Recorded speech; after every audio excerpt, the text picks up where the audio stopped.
Warning. You are entering Open Lines Friday. For today anything goes. Thank you for your cooperation.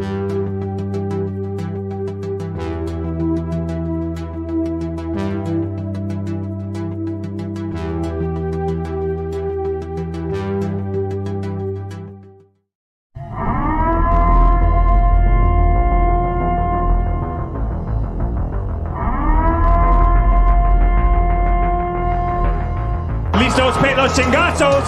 Listos pe los chingazos.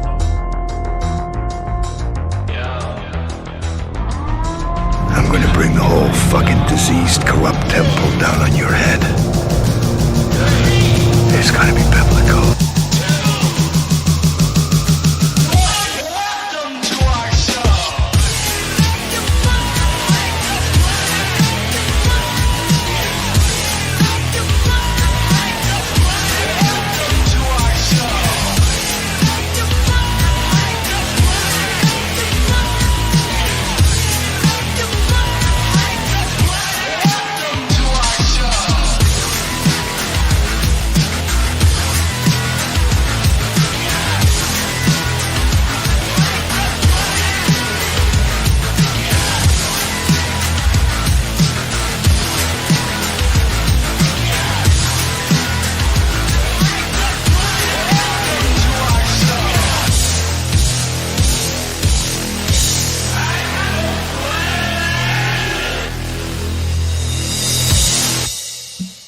All right. Warning. You are entering Open Lines Friday.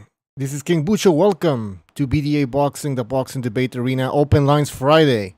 That's right. Anything goes. Anybody can join. Just hit the link that's in the chat and in the description. And I'm going to be constantly posting the link in the chat. All right. So, yep, we have tomorrow a bunch of fights. Wait. Shout out to people in the chat. Cal L, Cam, the Gucci Berserk, Some Rando, Rocco Balboa, Fluffy Toasters 89, Soothsayer, Vladdy V. Guys, welcome to the show. All right. We already have Gonzalo here. Gonzalo, you can jump in anytime you want. All right. Tomorrow fights. We have a lot of fights. Deontay Wilder making his comeback against Robert Helenius, the Viking. Every time Helenius says the word Viking, it sounds like White King. I don't know. Maybe he's doing it on purpose. But yeah, I'm not feeling the buzz for this fight. I'm really not. And people were talking about, back a few weeks ago when Canelo fought Golovkin for the third time, people were saying, "Oh, I don't feel a buzz. Canelo's supposed to be this big superstar, but there's no buzz for his pay-per-view fight." I mean, if you want to talk about no buzz, there's no buzz for this fight, in my opinion. Gonzalo, what do you think about this? So there's nothing at stake.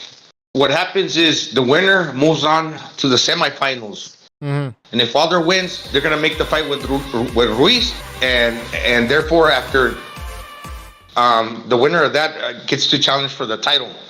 It's interesting that he came in at 214. If you think about that, that's probably his best weight. But why did they go up when they fought Fury to a higher weight? Because they were trying to see if they could deal with the punches better. Mm-hmm. But maybe as far as throwing punches, that slowed him down. He's better at 214 when it comes to letting go of that straight right hand with speed. But how is he going to take punches from a bigger guy that weighs 254 in the Norwegian Nightmare?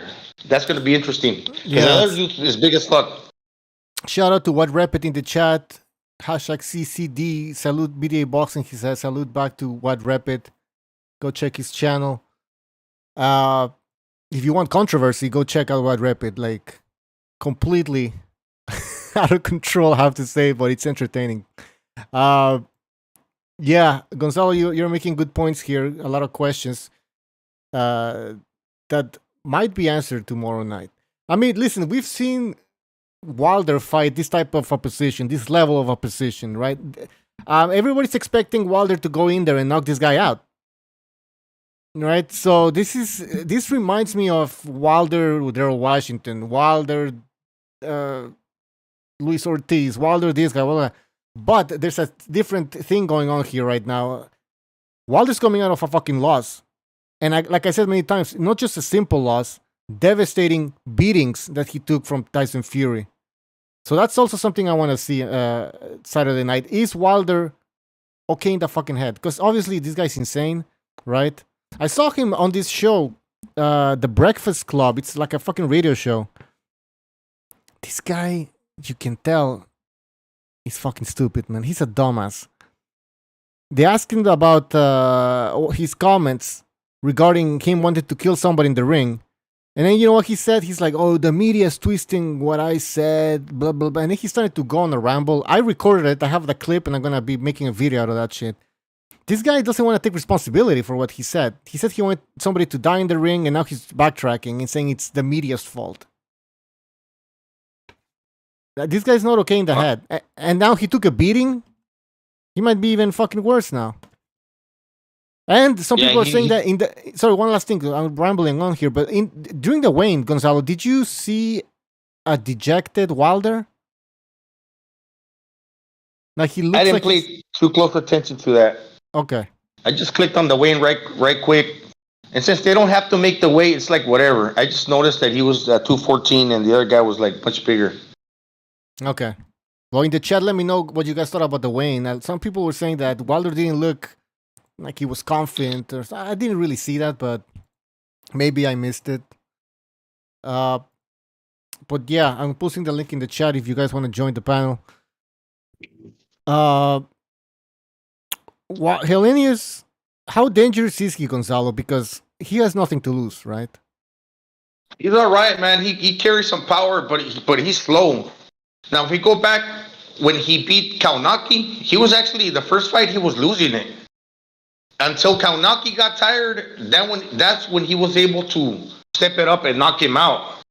So he generally starts slow from what I've noticed. Mm-hmm. So in the first 4 rounds, if you think about it, if he starts slow, that's what Wilder capitalizes on, his opportunity to have an opening for him to throw that straight right hand. Wilder is bothered when you press him, when you get on his chest and you don't allow him to get the extension on that right hand. Okay, he's in trouble. Mm-hmm. He can operate, but if you give him time, if you give him space and distance, he's gonna pounce on you with that straight right hand. So if Helenius starts off slow, like I suspect that he will, because he usually does, that's the perfect opportunity for Wilder to line him up with that right hand. And that's why I think if he gets the knockout, it's gonna be early. And it's gonna be within the first 4 rounds. Are you telling people to bet on Helenius before the 4th round? Well, I mean, in my opinion, yeah. If I were to bet, I would. That's what I would do. I would place my bet on Wilder to knock him out within the first 4 rounds. In my opinion, and he usually waits till like the last seconds prior to the bell ringing when the clapper goes off. Because I've noticed that when he fought Ortiz, he's not gonna run the risk that if he goes hard, you know, and goes big to fucking like knock you out. He don't want to run the risk if he doesn't that you counter his ass back and that you could possibly put him in trouble. He wants to get saved by the bell. In other words, that's why only in the latter half of a round, right before the round is about to end, he pulls the trigger on that right hand. It might, you know, get a little wild and go for broke trying to knock you out. Mm-hmm. But only till like the very end of it. And I know because the bets are like that. If it goes beyond a certain point in a certain round, you'll lose your money or you'll win your money. I think that's how it works. That's why I'm mentioning that. Helenius, so like yeah. Just to say, I wanted to say this. So you're saying that Helenius has a chance. Obviously, he has nothing to lose. I mean, not nothing to lose, but you know, he's the underdog.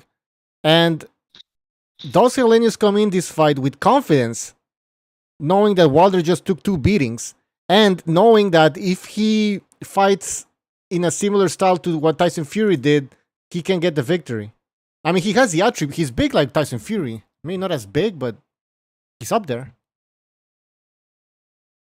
Yeah, he's quite big. I see him kind of carry his hands low, man.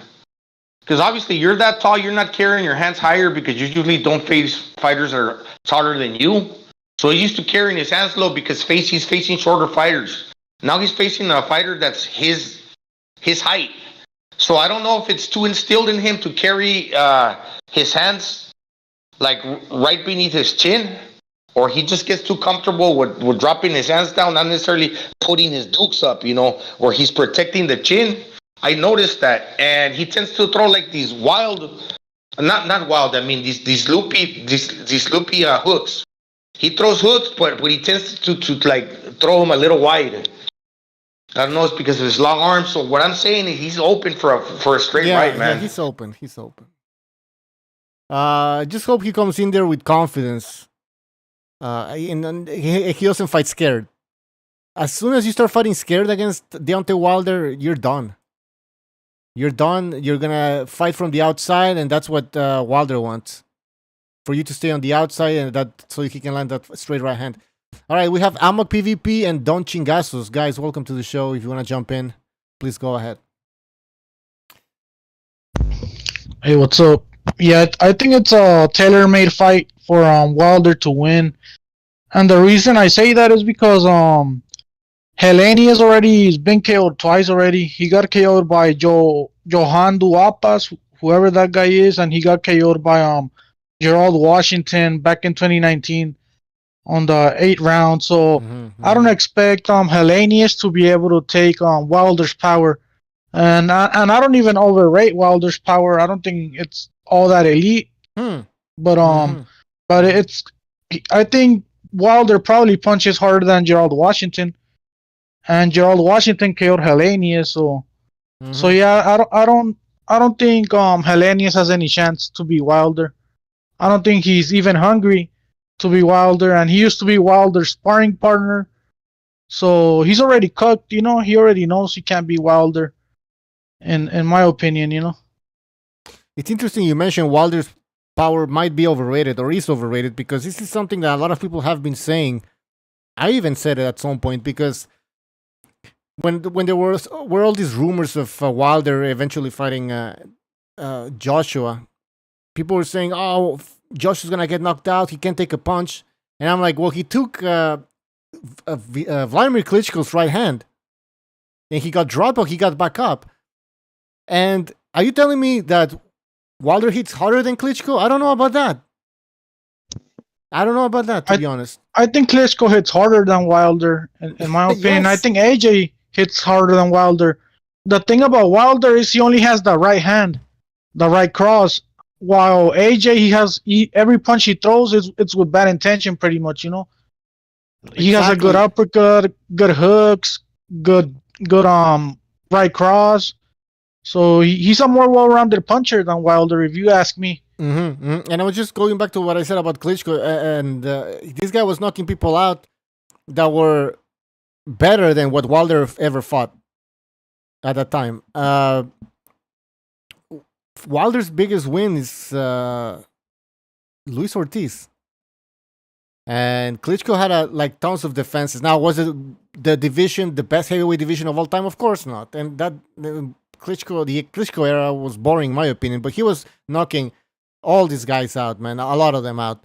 And so the power, Wilder's power, I think is overrated. I think he had maybe Klitschko level power. That's it. It's...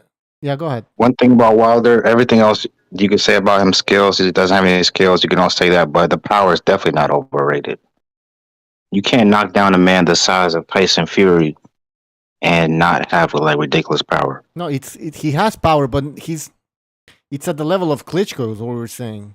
No. Klitschko had more Klitschko didn't have which Klitschko, by the way? Vladimir and Vitaly, I would say. Both of them. Vitaly had more power, but neither one of them had one punch knockout power. If they landed a right hand, yeah, they would drop these people. I mean, think about it. Both of those guys were more skilled than Wilder, which means they landed more. None of them had Wilder's KO ratio. Yeah, but like I said, I look at the competition, right? Because, for example, you look at Deontay Wilder when he fought Tyson Fury. Tyson Fury is an elite boxer. That means also, a lot of times, elite chin. Okay, but wait. Washington is a football player. I mean, I'm sorry. You know, Well, like Bucho, you know that sometimes just because you're a higher skill fighter doesn't necessarily mean you're a more durable fighter. Some of these journeyman, lesser level fighters are more durable than the champions. I agree, but then I'm looking at a large sample of, like, if you look at all of the fights that Wilder had, you mean to tell me none of those were elite boxers? I mean, well, okay, just look at the guy he lost to, Fury. So. None of them were elite. That's the whole thing. When he finally stepped up. Fury's elite, but but Bucho, he's the only person, every fighter he's ever been in the ring with, he's knocked out. Every single one of them. That's real power. And that's the thing, man. You know, from what I recall, he didn't knock out Stavern. Stavern went the first time. Exactly. He knocked out he didn't knock him down. And on the second Stavern fight, Stavern came in all fucking fat, you know. What I'm saying is, no, Rare Breed. I think we're some misunderstanding. He has power. Like, you can't say that guy doesn't have any power. Obviously, right? I would say maybe Foreman, Shavers, those type of guys. Maybe they have more power, and that's arguable. Oh yeah. By the way, PSK in the chat reminding me that Duopa, I think he was from France or whatever. He wasn't knocked down. The fight was stopped, but he wasn't knocked down. So. Isn't that the guy that went like in a seizure? That's him? No, that's somebody. Oh, that's somebody else. I think that's somebody else, man.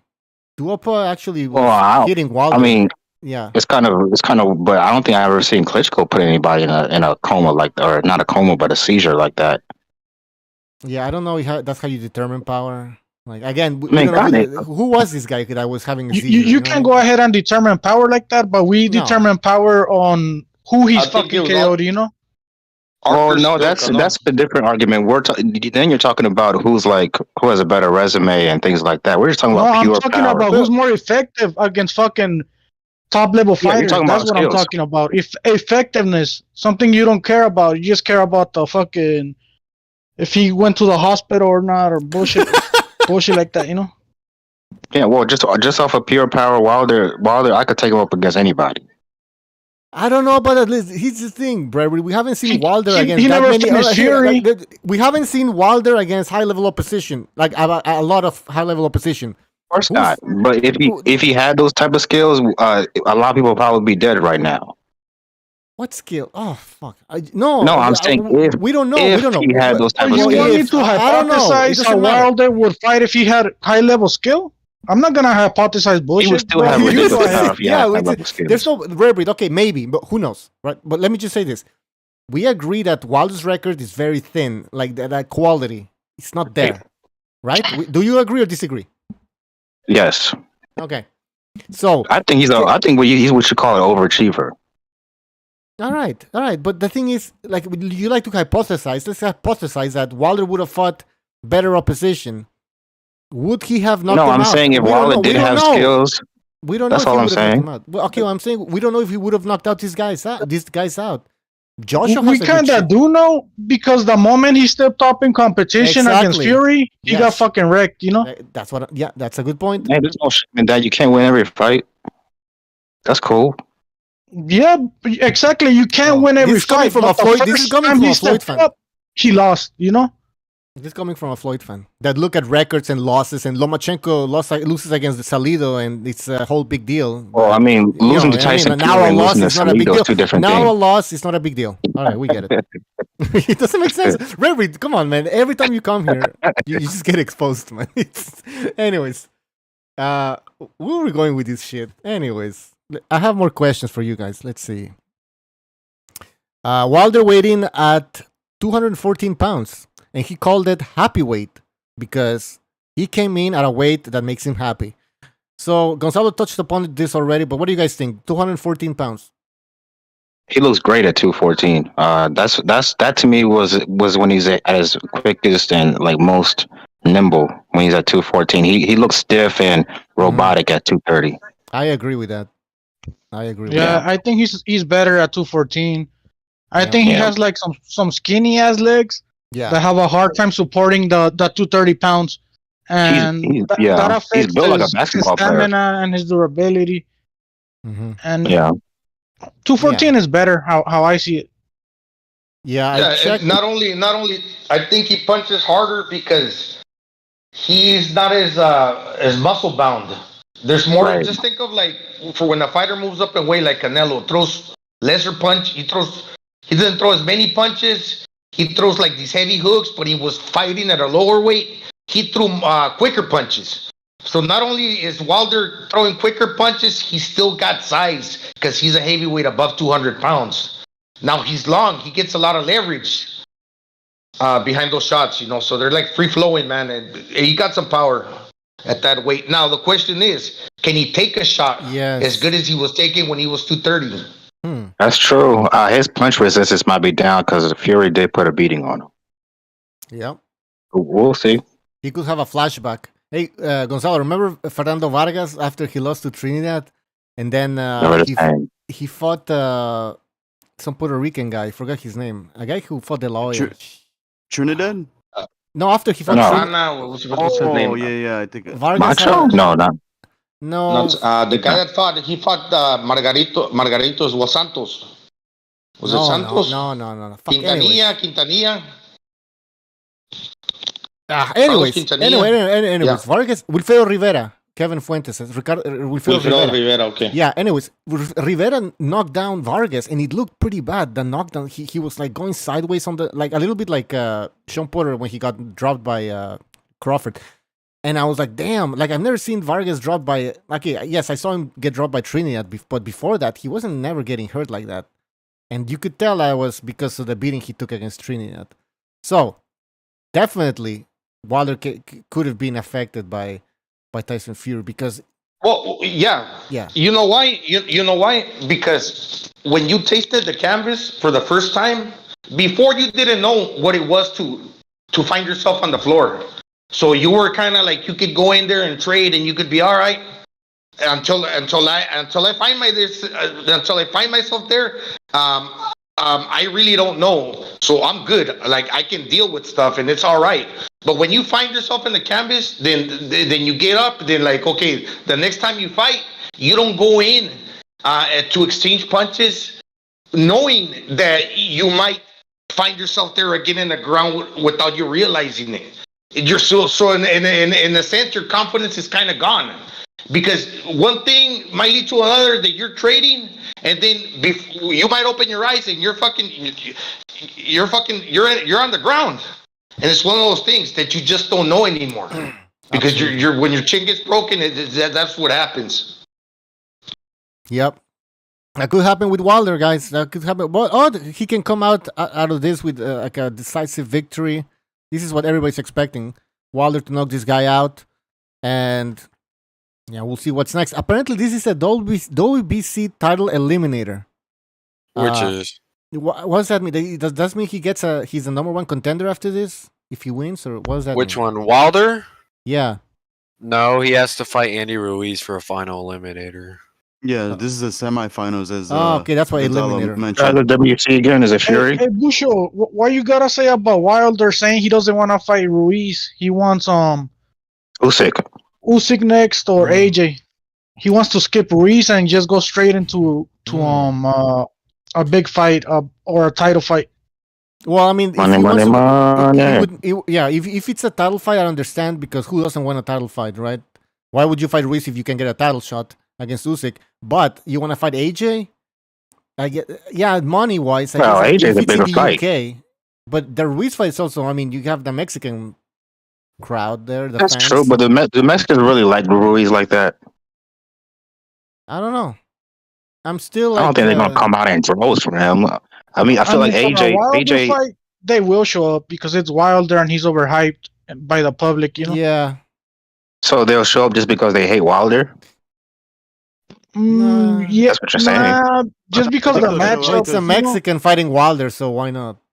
There's plenty of Mexicans who like Wilder, but I feel like AJ fight will be bigger. No, there's not. Well, there are some. I'm sure a majority probably don't, but it's okay. Where did you get this information? But anyways, listen. If he fights AJ in the UK, it's a bigger fight. Yeah, I think so. Yeah, and Usyk is a champ, so also he has a big chance against Usyk. Like I could see Usyk outboxing him for 12 rounds. And just some there he catches him. I'm not sure if Usyk could take his punch. Okay, but here's the deal, though. If Wilder doesn't fight any of those two guys, then he should definitely fight Ruiz. If he doesn't, it's a duck. Yes. It's a duck. As right? a third Do you option, agree? yes. Absolutely. Okay. Because it's a PBC fight. I mean, they should be able to make it. Right. All right. What'd you say about Usyk and Wilder? Usyk gets knocked out? No, I was saying that I could see Usyk like outboxing him for like 12 or 11 rounds, and Wilder just catches him with something. And I'm not sure if Usyk could take his punch. I don't think he lands that right hand. It's possible because everybody gets caught, bro. Like the only person, even Floyd got caught, so Usyk can get caught. Spilka got caught. Remember, Artur Spilka, that Polish guy, was outboxing Deontay Wilder, but then he made a mistake of lunging in like a maniac. I don't think Usyk makes that type of mistake. But maybe, you're also maybe not. But you never know. I don't know. You're also implying that his power carries really, really late in the fight. How many knockouts? How many knockouts does Wilder have in the 12th round? And don't mention. I'm not trying to like demean you or talk negative, but you're probably thinking about Fury. Fury got up. How many knockouts does Wilder have in the 12th round, 11th or 12th round? Because we'll go back to history. Not too many fighters carry power in the 11th and the 12th. No, you're right, Gonzalo. But Fury, for one, is 6'9", 350 pounds, whatever he is. Usyk is not. Usyk is coming down from cruiserweight. I'm not sure he could take that kind of power clean. I'm pretty sure he could take that power. He took AJ's power, and I think AJ could find out. Yes, it's true. Wilder, Yeah. He took AJ's punches. Wait, tell me, AJ is like a pillow-fisted type of fighter? Come on. No, but AJ doesn't hit as hard as Wilder. Let's be real. I don't know about that. But that's your opinion, though. I mean, based on what? Based on knocking out Washington, knocking out. No, because look, AJ. How can you confirm that Wilder has more power than AJ? You make it sound like how many one punch knockouts does AJ have? Oh, it's not that one. Listen. He KO'd Povetkin. He has. Early in his career, he was fighting bums too. So how many of those does he have? It's funny because the thing is, Wilder never stepped up against a Povetkin. He never did shit like that. You know what's funny though? That before Usyk moved up to heavyweight, when there were all these rumors that he was gonna eventually move up, people were saying he was gonna get knocked out by Usyk or whoever because he's too small. He can't take the punching power from these big heavyweights that we have. These 6'5" and above.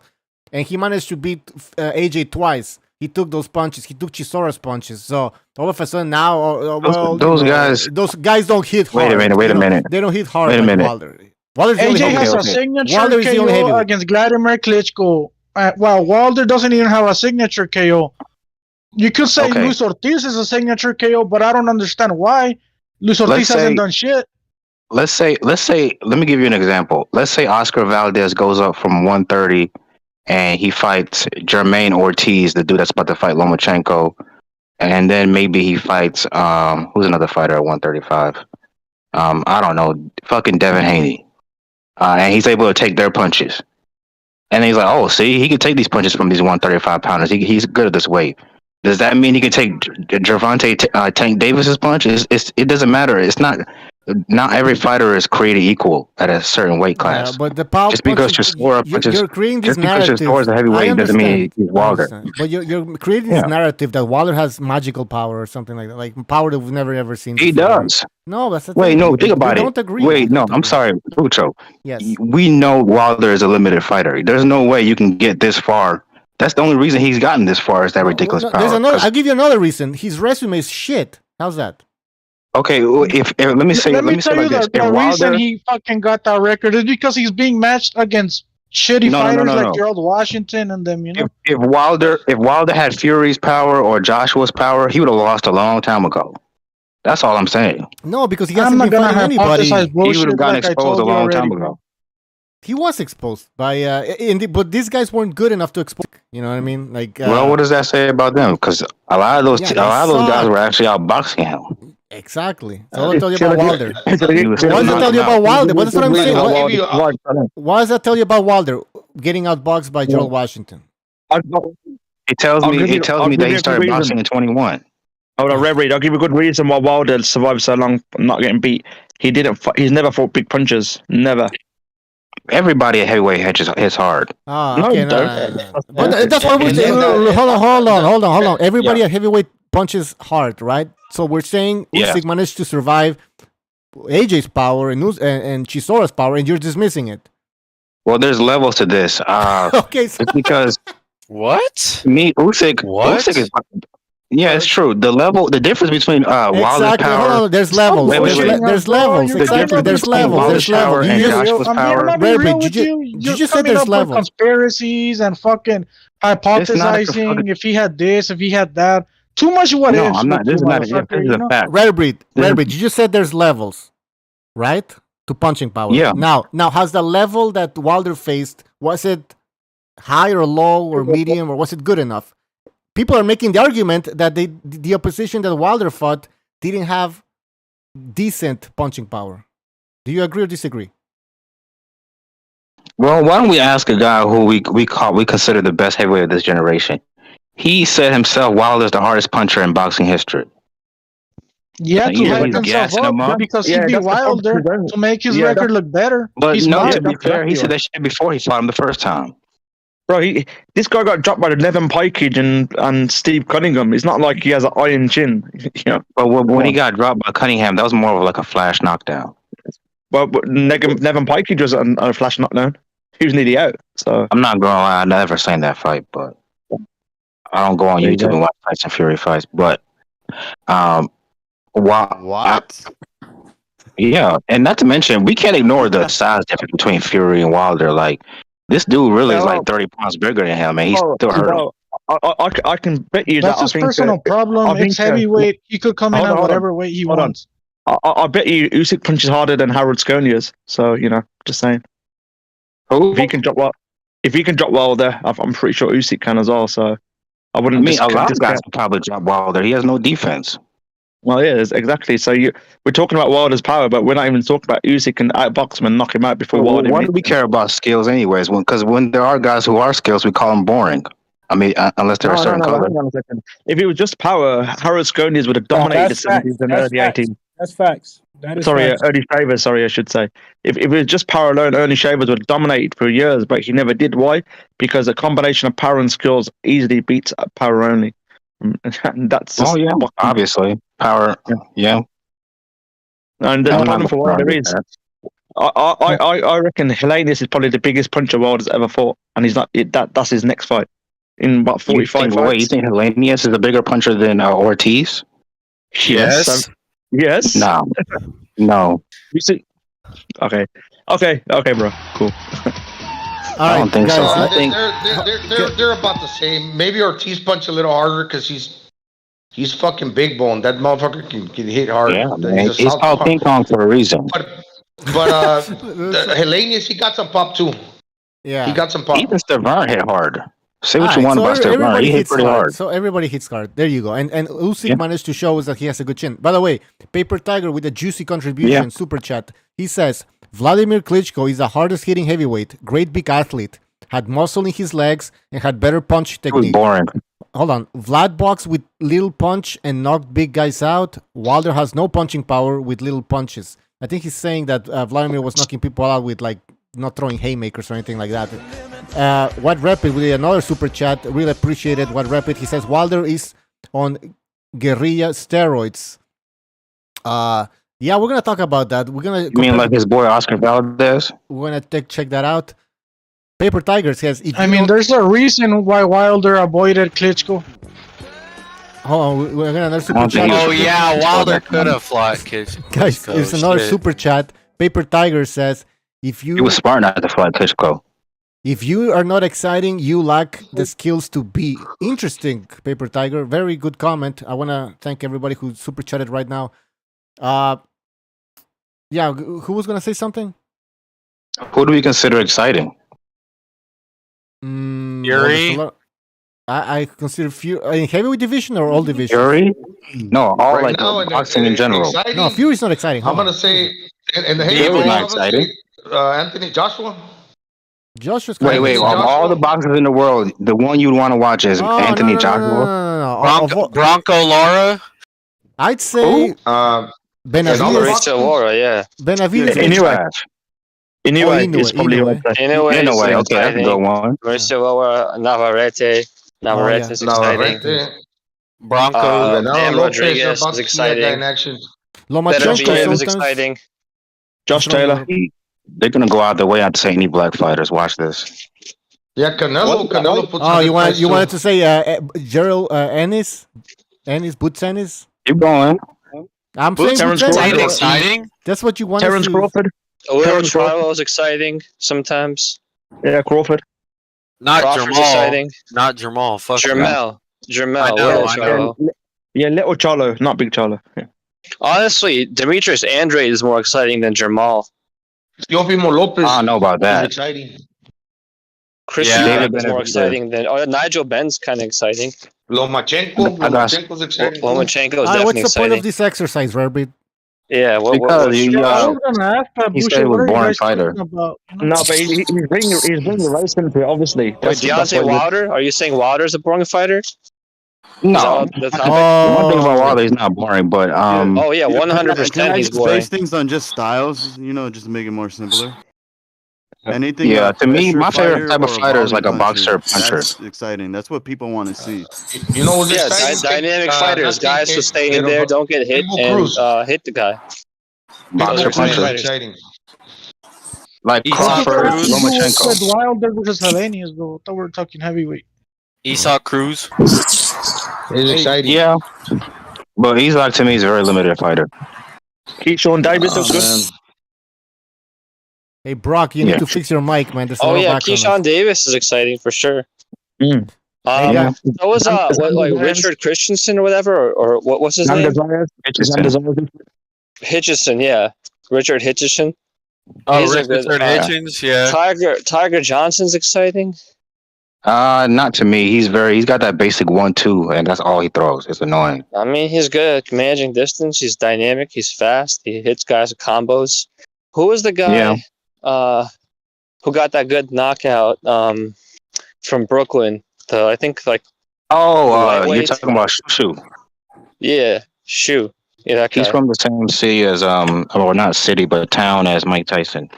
Yeah, Hey, Best guy. Brownsville. Hey guys, two comments I want to read. Michael Buffer, sorry if I'm mispronouncing your name, in the chat. Thank you for your super chat. He says Golden Boy used to promote Deontay Wilder, and they said when Wilder got dropped by the Journeyman, they kept him away from power punchers. Is that true, guys?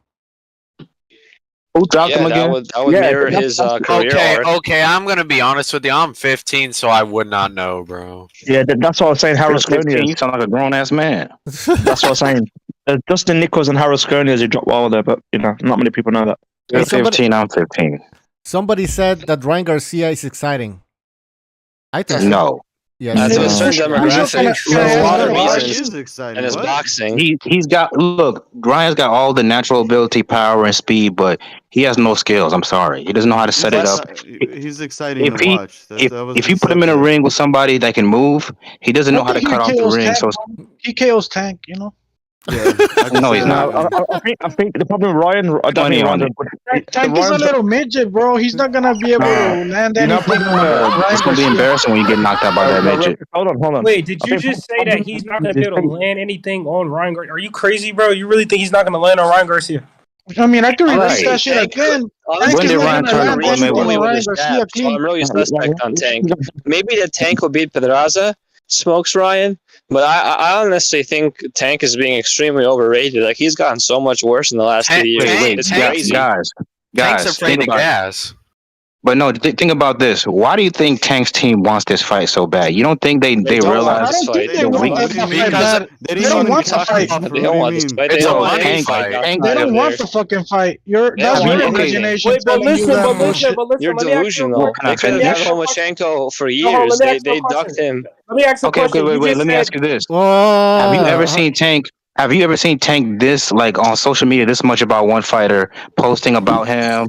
You never see him do I that don't with give other a guys. fuck about any of that shit. What are you talking I don't about? give If a he fuck wants to about fight, they Tank can make a social Wait, fight. media. how They can can just y'all? sign a How can contract. y'all listen? How can y'all Who cares sit there and about say, social media, bro? How do you know if he? How do you know? Fuck if his he social got a media over contract? there carrying You're not purses able to all over fucking Tank Davis. Okay, like a okay. little Because bitch, no, you let me tell you why. The Y'all reason I'm act like saying y'all this. part Why of would the I give a management fuck team. about his When social the fuck media? did That y'all doesn't see a prove contract? anything. Tank But already no, said he well, didn't you're want just to a fight fanboy, but fucking let Ryan me- Garcia at 140. So Ryan Garcia was he on doesn't really fucking want Mike the fight Tyson's as bad as you podcast, think he right? does. You He know? was How am I calling a Tank fanboy? out. How and Tyson was egging him on, and Tank I don't didn't know do if nothing Instead in of response to calling that. him out, his team should have sent That a went counter viral. offer. Wait, who's I don't know if you guys realize this, but the other fighters at 135, 140, they look at Ryan Garcia like food. They don't view him as How a do great you know, fighter. bro? What are you? They're They fucking do. Look how they psychologists? talk Are about you him. sitting there Wow. like Shakur you know, Stevenson, when they asked him, It's are a you sitting money there fight. with them on your armchair or something? And how does that no, make you feel? How do you know? when they What asked they look Shakur at? Stevenson and Devin Haney, How do y'all know? How do y'all know Gervonta Davis scared to sign the contract? Y'all not behind negotiations. How the fuck do y'all know that? right? But Okay when they then. asked Okay then. Devin Haney and Now they Shakur quiet. Stevenson, Now they quiet. The management's bringing it up. Yeah, bro. Management can say anything, bro. If you don't see Yeah, proof, but like it's Tank management that said that they didn't send a counter offer. How the fuck? It's fuck Leonard they Ellerbe, didn't send an bro. offer? they What kind didn't of shit send is offer that? either. Hey guys, in the chat, what rep it with a super chat? Thank you. He says Wilder touched Tank Davis. Is that true?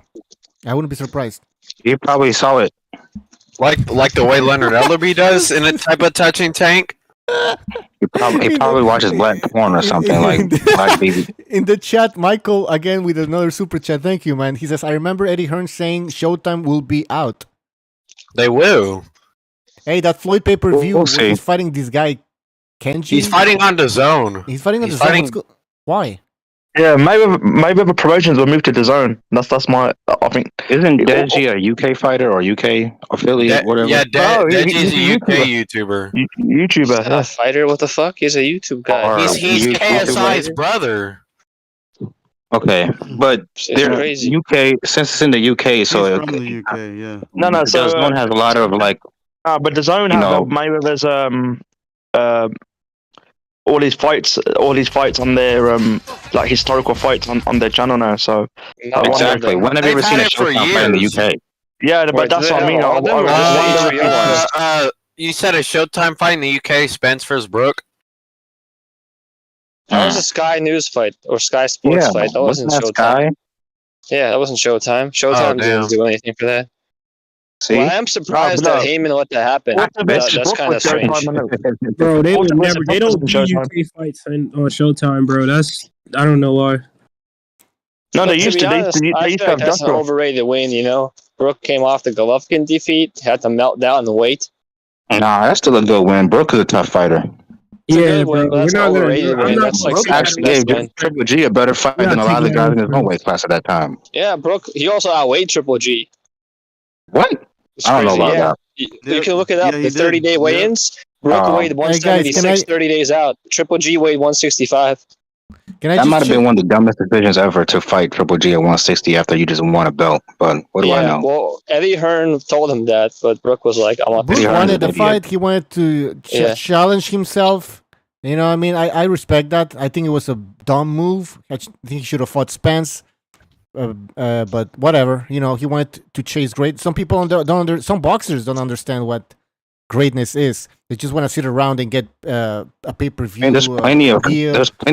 opponents in your own weight class. But what do I know? Yeah. By the way, Yeah, I I actually suspect what happened, Bucho, not to cut you off, but real quick, Yeah. I think what happened is he couldn't make the fights with him after he beat Porter. So he was just languishing and thought, fuck this, I'll step in for Eubank because Could at least be. I'll get a payday. I And can't comment on that. I didn't follow, but maybe. Hey guys, question: do you guys feel any sort of hype for the Wilder pay-per-view that's coming up? No, except for No. plant-direll. It doesn't even feel like a pay-per-view. I'm hyped because I heard something that they said this was the final Fox pay-per-view of it.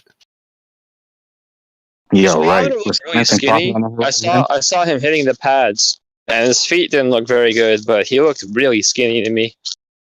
Who? Like he melted down the weight. Wilder? Bro, realistically, I think When has his feet ever looked good? Deontay should move Did they down have a in weight. weigh-in today? Did anyone see it? Why Yeah, doesn't I he seen just it. move Yeah. down in weight? He What should did just he move weigh? down. Isn't that 214. Bridger weight now? 224, No, yeah. it's Bree weight. Yeah, Bree heavyweight. Yeah, that. Yeah, Yeah, Deontay Bridger should weight is move only- down. Mauricio Suleiman WBC. calls it Bree weight. Yeah, but I mean, it's still a weight class. Yo, Bridgerweight was a good. That fight they had with Oscar Rivas and that white guy, that was an incredible fight. Like 1,000 punches thrown. That was a crazy fight. No one watched that, but it was like the fight of the year. I don't know. I don't think I saw it.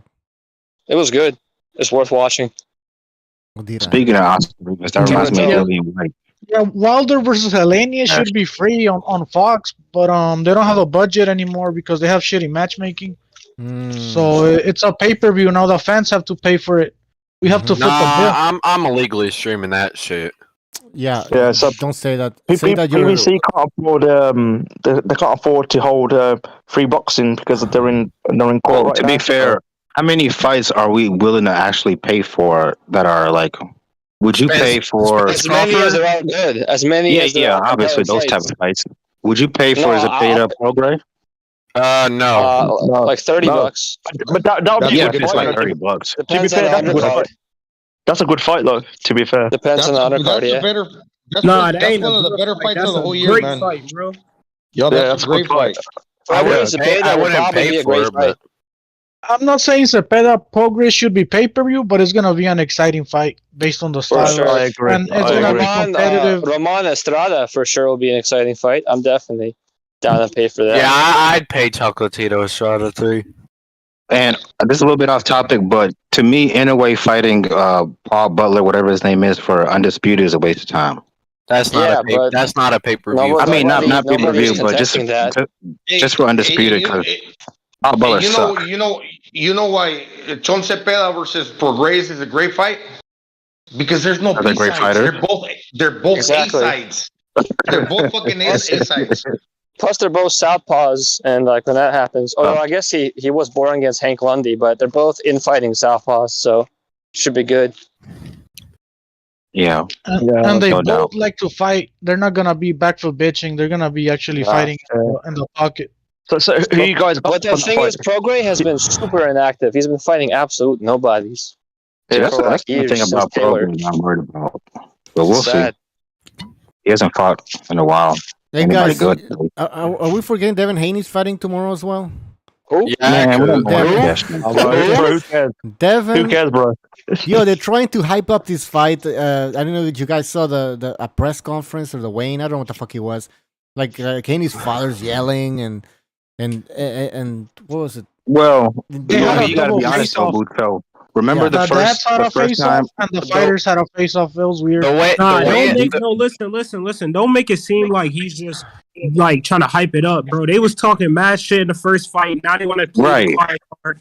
So now that they hype now is they trying to hype the fight. They ain't trying to hype the fight, bro. We just want that same energy they had during the first fight, bro. Don't go quiet now. Like that shit gonna help. At the end of the day, no matter what, Kambosos was talking about I'm the emperor. You're just a boy. You're a rat. All that shit. But now all of a sudden he wants to be humble. Oh yeah, before the first Yeah. Now but he got his ass But guys, what can? Now all of a sudden he's humble. But what But can guys, he who say? cares? What It's the a fuck shit can he fight. say? Who cares? Yeah, what's Who cares? He called Devin Haney a rat. He kept calling him a boy.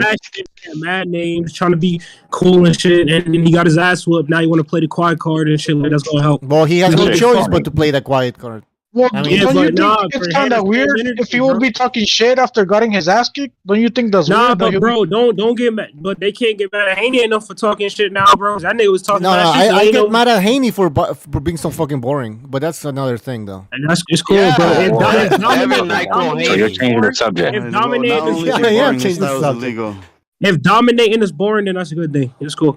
Call it boring. Domination. His style is also illegal. It requires more skill to be exciting and dominating. That's I was just gonna say it like that, you know. Yeah. But anyways, Devin, the soft whiskey dream Haney. But he's, at the end of the day, he's getting the job done.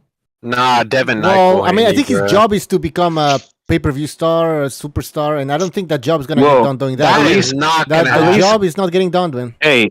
At least Shakur Stevenson, he tries to come forward. He tried to come forward against Conceição, but now you guys call that boring too. So you added like 5 syllables to his name that weren't there. No, we're talking about Haney. Yeah. Haney getting the job done. Whatever. Is he getting the job done? No, but that's what I think. That's what I think Bob Haney up to lose to Shakur overall. I think that's. Well, he will lose to Shakur if he actually fights him. Yeah, I promise you that. Yeah, I agree. You promise? I promise. I promise you they're never fighting. I promise you they're never fighting. They're never fighting. I can promise you that, man. Yeah, we're not going to see that Haney for won't like become 5 a years. pay-per-view star unless he knocks out Lomachenko. Well, no, Just the only way imagine. for the type of style that Devin Haney has, the only way for him to become a pay-per-view star is he has to actually fight people, like real people, because nobody's Okay, gonna yeah, tune but in. I mean, he is at trying to fight 35, the at best in his 35, just division. imagine these dudes are in their mid 20s. They might fight. They might fight at welter or junior welter when they're fucking 40. Not now. 40? So he can wait. You think they're gonna fight that long? Well, 35. Look at Crawford what and 40? the other guy. What Yeah, if, Devin Haney's what if making decent Keyshawn money at a young Davis, age. like, I don't think he's gonna Maybe fight until it's 40. because Mayweather fought I Pacquiao. got a question. That ain't no exaggeration. I got a question here. All right. Wait, hold on, hold No, on. let BDA go ahead. BDA. Yeah. Listen, the reason why people aren't excited about the Kambosos Haney fight, like you said, it's because the first one was uneventful, and I heard somebody say that they call it an ass whooping. I'm just curious, how do you qualify an ass whooping? Well, it's The not thing is, necessarily you have to like trying to hit him a sell. million times. Hold on, don't chingasos. Hold on, I asked the question. I But want somebody to answer. who's answering the question? Whoever said, I don't know who asked. Oh, it, okay, but okay. Well, somebody- Rare Breed and then Don Chingas. Rare Breed, go ahead. So to me, an ass whooping doesn't necessarily mean like you like a Gotti Mayweather type of situation. I felt like Devin dominated the fight, and you can consider that an ass whooping too. So what do you call a beating then? For me, an ass whooping is getting destroyed, getting bruised, getting Yes. KO'd, Yeah. getting finished, getting battered, going to a hospital. You said getting bruised. Did you see Kambosos' face after the fight? Well, Nah, sometimes BDA. getting BDA, I can answer the question for you. Do you know why he was ass whooping? Because Haney put all the fans to fucking sleep. How boring the fucking fight was. That's what it was. He didn't put Kambosos to sleep. He put the fans to sleep. To Rare Breed's point, I did see Haney spank him a bit on the behind when he was clinching him. So, Haney, bro. He was giving me bruises on my after I was sitting down on the chair for fucking hours. yeah, when you fall asleep and you wake up, you're like, ah, shit, this is not a comfortable In all position. seriousness, listen. In all seriousness, like if I block shots a la Winky Wright, eventually my face is gonna get bruised. If you throw 1,000 shots, like when he fought Sam Soliman, his face was bruised afterwards because Soliman threw 1,000 shots, but it was clear Winky Wright won that fight. I would not consider that an ass whooping because his face got bruised. So I mean, the fact with Devin Haney is this: you have to go in there knowing what to expect. To expect Devin Haney now to all of a sudden slug it out. He learned his lesson in the Linares fight. When he tried to pressure, he got rattled. And he's not that type of fighter. He doesn't have that type of style. He doesn't have that type of defense to come forward and fight aggressively. He needs to stick behind the jab, and that's it. So if you go in there knowing that, you're not going to be disappointed. But that's not what I'm arguing. That's not what I'm arguing. What I'm saying is, listen to what I'm saying. All right. Don't take your feelings out of it and fanboys. I'm saying for the guys that are calling boring, always support for the fanboys and for everybody else. If you're disappointed with his performance, I'm giving you some advice here. The way to no longer be disappointed is to have realistic expectations. If you go in there thinking Haney's going to put it on this guy, whatever, hey, maybe he will. But the chances are, based on how many times we've seen him fight his best opponents, the likelihood isn't that he's going to wrestle and dazzle you guys with action. He's going to stick behind the jab. He's going to clinch if things get too hot for him. And it's probably going to go to 12-round decision. And that's why I have low expectations for the second fight. It's going to be a shitty-ass, boring fight. Wait, let me ask you a question. It's going to go the same way as the first fight. All right, cool. Wait, so a fanboy is a person who agrees different with a person or has confidence in the fight. That's a fanboy to you? A fanboy is somebody who licks a fighter's ass and never criticizes them because they like him or because for whatever. No. I never said it was a fight where it was super exciting. I never said that, but by y'all just saying it was ass because he dominated, and of course I'm gonna defend him a little bit, bro. Like he dominated the fight, whether you like it or not. How the fight went, it still was a domination. I'm confused. He dominated the fight so much he had to excessively clinch. I'm confused. Bro, I'm confused because the fighter he dropped was a. I'm confused because I said the thing is, bro, you're not gonna convince us that Haney's all of a sudden you jumped and you started saying, "Well, I'm not a fanboy." I didn't call you a fanboy. You're breaking up. So I don't know what right after I started. You broke up, man. You were breaking up. What did you say? You were breaking all up. I'm saying, okay, all I'm saying is, still. No, you're good. Yes. All I'm saying is, when it comes to whatever you deem entertainment, because it can be subjective, right? Some people like a guy that runs around the ring and clinches for 12 rounds. That's fine. But the consensus for most boxing fans is action is somebody who tries to press the fight and tries to do some hardcore damage to a guy. If you're going in there expecting that from Devin Haney, then you're going to be disappointed. But if you're thinking, okay, today I'm going to watch a guy box and I want to see what happens, then you're not going to be disappointed. Do you understand what I'm saying here, guys? Yeah. Yeah. Yeah, I agree. I agree with Mr. BDA on this one. So then stop expecting Haney to go in there and fight like Beterbiev or Golovkin or Inoue. That's not the. I'm expecting Kambosos do that. Well, he doesn't need to fight for those guys, but I mean, Usyk still displays skills. He doesn't really get knockouts like that, but he still comes forward. So that's what I would like to see.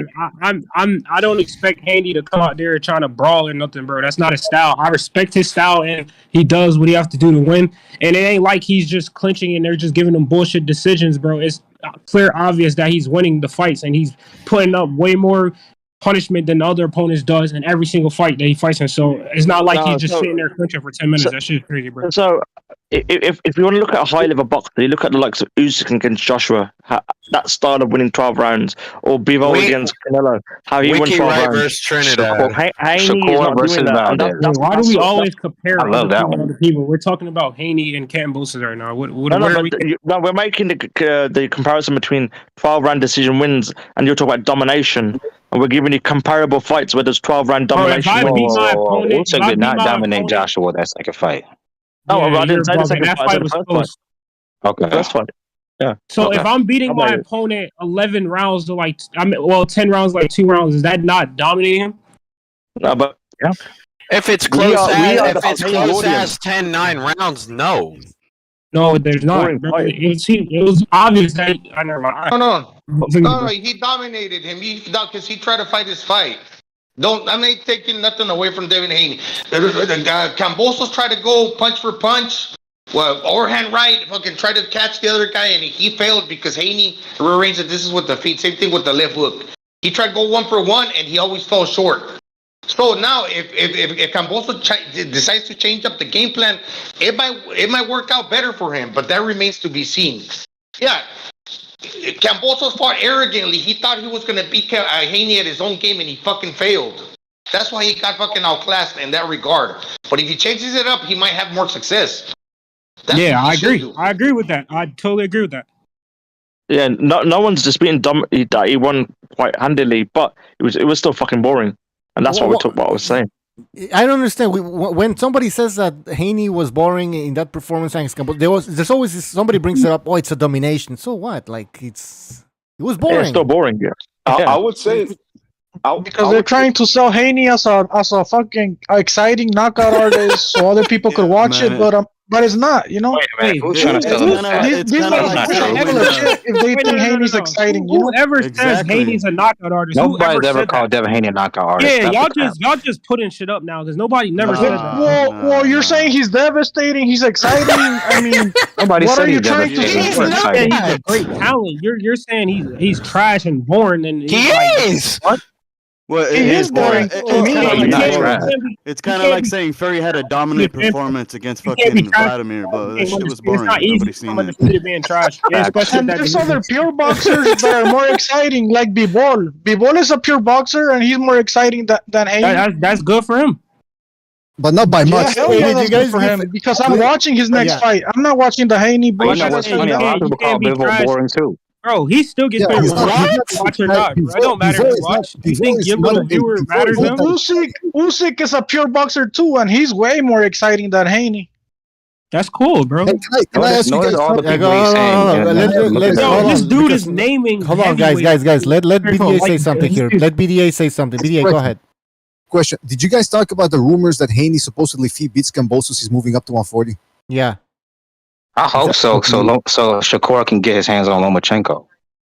But and so Teofimo can get his hands on Haney. Isn't it? How do you guys think that is that big already? Which fight? Between who? Loma and Shakur. Shakur's too big for Loma. Wait, did you just say Shakur's too big for Loma? Yes. Loma has fought taller than him. No, yeah, but none with the skills of Shakur. Shakur is the only guy that can compare to Loma skill-wise. No, I think Shakur will win, but that would be a hard-ass fight, bro. I'm not gonna lie. It'd be hard. Really hard. I think Lomachenko beat Haney, for sure. You know what? I gotta see Loma's fight versus that Jermaine Ortiz kid. Then I'll give a better judgment, but he's not getting younger, man. I feel like Haney relies on the jab, and Lomachenko's gonna be able to get away from his jab because he's a southpaw, and it's pretty hard to land jabs on the southpaws. It's gonna make a big difference. Skill for skill, I think Lomachenko's a better fighter than Devin Haney, but Dev is basically a welterweight on fight night against Lomachenko. Like, let's be honest. I was surprised at how sad Shakur Stevenson looked after his last fight. It seemed like he knew that there was a lot. I mean, it's speculation what I'm saying. Obviously, I mean, what the fuck? But he looked very disappointed. I mean, yeah, of course, because he got touched more than he ever did. That he failed to make weight. The fact that it's a sloppy performance. The fact that he went with the low blow. I mean, about 20 low blows. Some people claim more. I didn't count that many in the video I did, but I did. I mean, that's but now you know what was worse? When some people go, what's that? You're reaching. About what?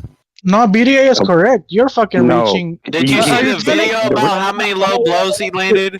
Are you telling me Shakur Stevenson coming in heavier is in his advantage? He never even tried to make weight. It was a bullshit fight, bro. He looked disappointed because he didn't get the knockout. Bro. That was it. He declined to even make weight. Wait, so you're saying so basically what you're saying is he only won because he was heavy, bro. That's what you're saying. That factored in because he wasn't dehydrated. Oh, here we go. Oh my, here we go. Yo, it's always an excuse with y'all, bro. We're box. It's not an excuse, bro. It's a fact. Haney did come in. Shakur came in heavier. How is that an excuse? Now that he missed weight, now it's a fact. He missed weight. He came in heavier. He never tried to make weight. Sensei is naturally bigger than Shakur. Right now, man. God. You act like Sensei is some midget. Or am I lying? Dude himself. Or am I lying? Shakur made weight. One because he didn't. No, he did not make weight, but at least he's not a cheater like Valdez. Wait a minute. I don't get what Valdez has to do in we know that's why you don't like Shakur. Stop the cap. He hit him, fellas. He hit him 20 times in the balls. That's cheating. And like some people could say, well, it's up to the referee. Okay, guess what? In the video, if you rewatch it, or you rewatch the fight, you can see that because he headbutted him. About the other rounds when he was pummeling him. Excuse me. I'm not finished yet.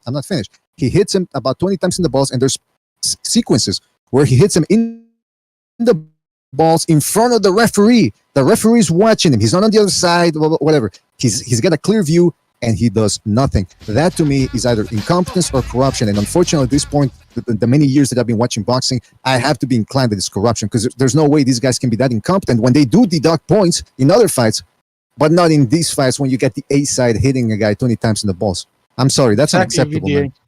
You know, it's always something. It's always something with Shakur with you, BDA. When it was Jamel Herring, he's too old, he's washed up. Yeah, it's always something. He didn't make weight. That's his decision. Against Valdez, we expect him to beat Valdez. Hey, Reed, they're gonna complain, bro. Like if it's not exciting in their eyes, they're gonna make an excuse about every fighter, bro. That's just Reed finally found a friend, bro. Can I say something? But I'm curious though. I'm curious. Am I lying about the low blows, guys? No, there was mad low blows. He didn't make weight. The ref was corrupt. What difference would it have made? Don't you? So what's the point of talking about the low? What difference would it have made? I don't know. I don't think it's Hold on. Say something. Hold on. Let Reed or Corey, who they're saying that there's always an excuse. I want to hear their point of view on the low blows. Well, there's some low blows, yes.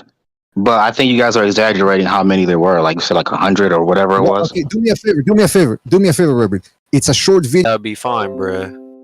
I would give him shit. You know, if he came in heavy as fuck. Okay, but hold on, fellas. We're talking about whether if he comes in heavy or whatever. Okay, we've got evidence of him hitting this guy a bunch of times in the balls. Okay, let's say those 20 clips that I showed, because some people were saying, "Oh, those are." Am I cutting off? You're cutting off. You're cutting off a little bit. I'm sorry about that. It's I don't know what the fuck. Yeah, I thought it was my internet. Sorry about that. Well, listen, watch the video, and they're low. And some people we can argue all day and all night about, well, did it really make a difference? Did it not? If it did make a difference, you have to wonder why this motherfucker, who's so precise when it comes to punches, would go low so many times. And whether it would have made a difference or not, he still did it. It's against. I have a theory. The rules. He cheated. So I don't understand this whole thing about people trying. But hold on, this whole thing of fuck. Okay. And what's up with the judo throws? He did a judo throw, and the ref miraculously deducted a point. And then he did another judo throw, and the ref didn't say shit. You know, it's all fucking corrupt. Well, he didn't backflip in the world more skilled than Shakur Stevenson. Be honest. Usyk. Lomachenko. Usyk, bro. Let me guess. Keep going. Canelo. Canelo, Rodriguez. We keep right in his prime. Don't forget Josh Taylor. You don't like Canelo though. I said. Don't forget Josh Taylor and Sonny Edwards. That's good. All the junior welterweights, all the 140, they got something. They look. Gonzalo, I know you're smarter than that. Gonzalo, I know you're smarter than that. Jose Zepeda is not beating Shakur Stevenson. No, he's not. At 40? No, he's not. He'll get a wash for Shakur Stevenson. Dude, that dude's good. He's not beating him. Stop it. No, he's not. And one thing too. Sometimes if you're born with power and a great chin, hey, that kid equal your talent. And what you How many times did Ozagi? He had no power, but he's still. It's not that answer to everything, but it's an answer to some situations, and sometimes, many a times, it'll bail you out. Okay, yeah, it's a good bailout, but if you have skills like entertaining though, if you have the skills like Andre Ward, Shakur Stevenson, or Floyd Mayweather, you don't need devastating power. Oh, yeah. You mean like using? But he got dropped by Kovalev. Arms and elbows. That you're gonna add that as skill. You know, I really love the Ward Kovalev fight because it pisses off the right people. No. Yeah. No. I'm starting to see it. Yeah. That's why you're bringing it well, up. the first fight is I love that fight. arguable. Thank you, Andre Ward, for knocking out that Russian motherfucker. Well, we I'm know starting why to- Ward's talent didn't translate to pay-per-view, so there's that part. That's okay. So Still better than your favorite fighter. Yeah, but headbutts, illegal forearms, illegal elbows. His style, that's why his And style not- never not- translated. Inoue is Send way that better back than to Shakur Moscow. Stevenson. More skilled. Rare, I want to put you in the hot seat. Name 5 other Ward opponents. Now, go. Yeah, that's He going on box record. Fraj, Abrams or Abraham, whatever his name is. What's his last name? Kessler. Yeah. Funny, you know what's funny? You guys ask him a question, and then instead of I'm answering the question. Hold on. You're giving him Taking time. like 30 seconds to. Yeah, that's what I'm saying. So if you guys would have let him, you would have found out that he doesn't know 5 names. But anyway, I'm starting to see Mr. BA, I just want to get a real super chat from What Rapid. He says Shakur was disappointed because he showered with Bob Arum. Could be. It could be. But I was going to say the connection. Oh, shit. What Rapid say? That Shakur was disappointed because he showered with Bob Arum. Well, what Rapid lost like $500 betting on Valdez versus Shakur. I know why he's mad. Hey, but you know what's interesting though? These people like they love a cheater. They love and you can show them something. It almost reminds me of Daryl Brooks Jr. Fanboy. All right, so he's a cheater. He's a cheater after one fight. Excuse me. I'm not done. Can you guys hear me? I'm not done talking. He reminds me of Daryl Brooks Jr., where you can catch a guy red-handed doing something, and there's still always an excuse. I'm a sovereign citizen, racism, blah blah blah. Look, the fact is, Andrew Ward hit him low. Thunderdome. He interviewed Tony Weeks and asked him about. And Tony Weeks goes, "Well, I don't know the low blow. I don't know about low blows. I have to see it again." Thunderdome shows him a photograph. He goes, "Well, that's a photograph. I have to see a video." If a fucking photograph shows you getting hit in the balls, that's hitting in the balls. What, video. There's video evidence. Exactly. So listen, it's disappointing to see this new breed, no pun intended, of boxing fans who they love a cheater as long as it's their fighter getting away with it. But there's no real. Sounds like Canelo fans. Can I Yeah, like counter that, BDA? Canelo fans are also fanboys, but I don't understand what that has to do with you being a fanboy too. Like, does that make it okay? I don't think missing weight is cheating to me, especially by 1 pound. Hold on. But does that make it? We're not talking about missing. Don't drag Canelo into your bullshit. Fuck Canelo. Oh my god. About fucking Shakur Wait, Stevenson. was Canelo suspended though? Oh, why you hate Canelo so much? Was he suspended? What happened when Canelo got caught? He's overrated. With the Brittle, what happened? He got suspended. They changed the rules for him. That's what happened. Shakur should get suspended for the low blows, man. I think there should be an investigation. This has to be taken very seriously. Actually, they should investigate the referee for allowing that shit. Like, he shouldn't be refereeing again. Hey, referee. Investigate the elbows. Investigate probably fucking judo throws. Hey, one question. If Loma were to low blow Shakur, would you say something? Yes. No. Yes. No, because said- because He at said the no. end of the day, low blows don't win you the fight. Loma is a clean fighter. He don't do Then stuff how like did that. Andre Ward get a TKO over Kovalev with low blows? Exactly. Loma No, he relies knocked him on out. skill. He don't rely on He hurt him fucking to the dirty chin, boxing. and then he hit him to the body. No. Yeah. Loma's Loma's a wrong clean with you? fighter, but if you would have if you would have low blow Shakur, you probably would have said something. I 100% bet you would have said something. No, not really. Because at the end of the day, low blows don't win you the fight.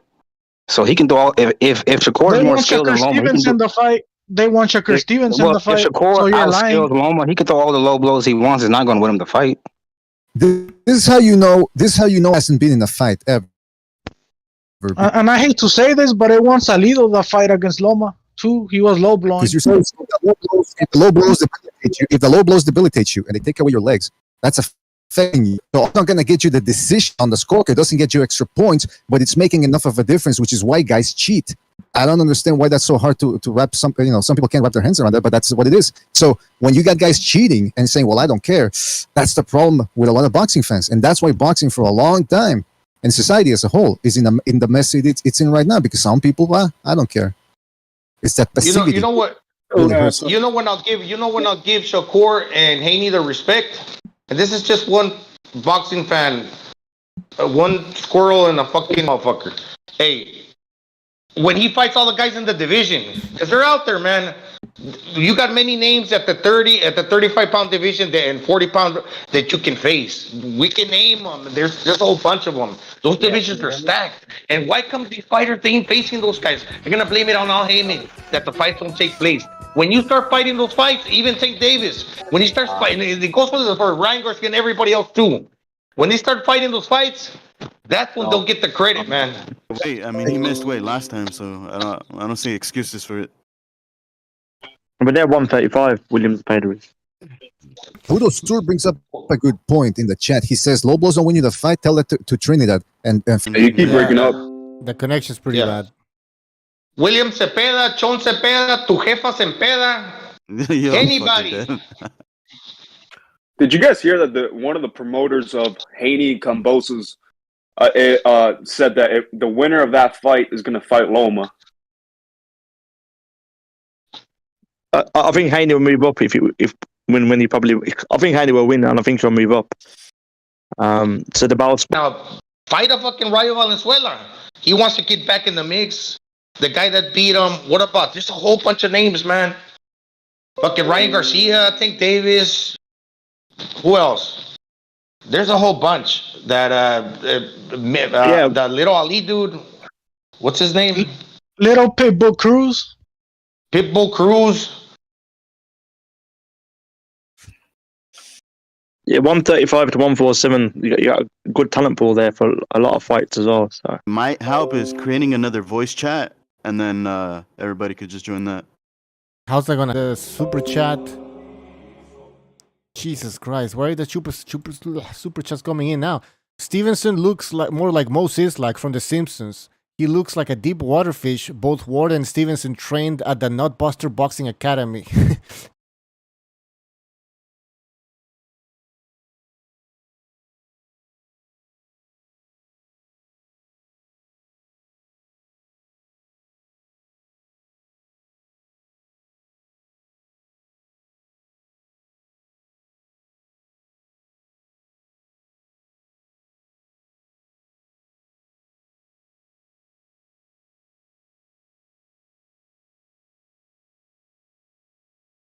they're going to fight each other. That's the fight I'm going to make. So that's the fight Bob's planning on making. Whether the rumors of Haney going to 140 are true or not, I don't know. If it is, before he go to 140, what he gonna do is he gonna clean out the division. I don't really see him leaving no time soon yet. Or it all depends on how much his body can take, because that's what happened with Shakur Stevenson. So I hope he doesn't move up though, because if that's true, they gotta fight each other. I don't think. Well, never mind. I don't want to say. I would like to see Haney and Lomachenko. Oh yeah, no, I think if Haney and Lomachenko fight, I think Haney's gonna win. Let me ask you a question, Black Chibi. Rare breed. Isn't it an embarrassment to the black community that the black fighters don't want to fight each other? Bro, don't do that, bro. That's not all right. See, I'm gonna go ahead and stop you right there. Bro, wait, hold on. Why you got disrespected by that question or what? You got the question. See, I got is that too much for you to handle or what? Can't process it. The black people are fighting each other. It's the only person that's like ducking people. Put some examples out. Oh, throw some examples out. What they're trying to make the Terrence Crawford and Errol Spence fight happen. They're trying. I'm talking about one example out of many. One example. One thing for sure. All right. What about when Terrence Crawford? Sean Porter was fighting everybody. He ducked no one. That's the exception to the rule. The exception to the rule doesn't make the general rule. And he's not the best. He's not the best. Porter is the exception. Porter did fight everybody. He's a throwback fighter. He fights everyone and anyone. He doesn't back down, win or lose. Bro, but the thing is to say that the black people. All right, so you name me who what black fighters besides Gervonta Tank Davis, because I don't see him fight black people. Who is ducking black fighters? What black fighters ducking black fighters? Yeah, Mayweather gotta stop protecting Tank. He's protecting him too much. Well, let's be real. We're never getting Tank versus Haney. We're never getting Haney versus Shakur Stevenson. We're never getting those fights. We're probably not even getting Spence versus Crawford, And that's what we're going to get. Bro, just a thought. We didn't get Charlo versus Daniel Jacobs. We didn't get Charlo versus Andrade. I mean, the list goes on, man. Oh man, I wanted to see that fight. Wait. Charlo be on some duck shit though, bro. He just fucking Canelo with the shit. Come on. Well, but you still haven't gave us an example. Versus Haney. I you want to give us give us the example. Stevenson versus Andre. We're gonna eventually see that fight, but just like how we hit, bro. But they're not gonna see it next year or in 2 years because he missed weight. There's no excuse anymore. Well, because you gotta think they gotta essentially build that fight first. Because I do want to see that fight. What do you mean? Because that'll be a real good. Like if Shakur Stevenson and Devin Haney fight, I think that'll be an amazing fight because both of them are chess players. So I want to see that fight. But they're gonna have to build that up first before they even make it happen. I mean, look how long. Though, that's the thing. So you're saying it's not gonna happen? Okay. It is gonna happen. I mean, look how long. Look how long it took. All I'm saying, you haven't given us one example. Oscar Valdez fight Shakur you still haven't given us an example. You said there's plenty of fighters that are fighting. So what's the example?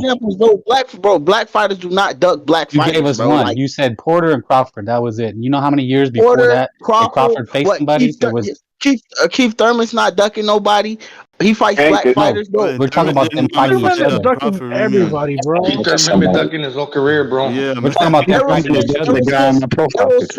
Errol Spence didn't duck no black fighters. What do you bring up when it comes to a fighter fighting everybody? All right, okay, but you said that they're ducking black fighters, not one particular black fighter, because he fought Lamont Peterson, fucking Kell Brook. Bro, he fight black fighters. Kell Brook is British. Are you guys watching that Clarissa Shields and Savannah Marshall fight? Nah, I'm watching Mayor Bumgarner, bro. Oh shit. We're not only that, man. Not only that, they're not making the big fights happen. Okay, yeah. Shakur, he fought Consensao, good fighter. He beat Oscar Valdez, but how about the bigger fights? Him, Lomachenko. It remains to be seen. Haney against the top 35 pounders. We want to see those fights, the exciting fights. But they will never make them happen. Can I ask you a question? He just jumped to the weight class. Give it some time. Are the Mexicans making the big fights? Because you gotta keep the same energy. Yeah. Well, yeah. I mean, I'll give credit. Sean Cepeda versus Regis Prograis. I mean, Isn't Prograis a black fighter? Yeah, he's a black fighter. Okay, then. Yeah. Okay. Yeah. Aren't Camarón Cepeda, Camarón Cepeda, and Jojo Diaz? You know. What the fuck is Jojo Diaz? He's Mexican. Both of them are Mexican. You want examples? I'm giving them to you, and then you complain about my examples. I'm asking who are they? I want to see the top There's fighters. even Mexican women fighting each other this weekend. The top, we all know women fight. If Valdez and Navarrete are gonna fight, it looks like December 3rd. The ones that I want to see. Valdez, Navarrete. Bam Rodriguez for a Mexican. Guys, I have to speak one at a time. One at a fucking time. Where's your guys? Hold on. The thing is, All right, everybody's talking at the same time. We can't do this. Gonzalo, go ahead. Fight, not just the black fans. Mexican fans want to see him fight. He could be doing better than what he's doing, but unfortunately, Mayweather is not doing good by him. He's actually dragging him down. What did you even Valdez and Miguel Berchel, they're both Mexicans and they actually fought recently, like months ago. Basically, public records and.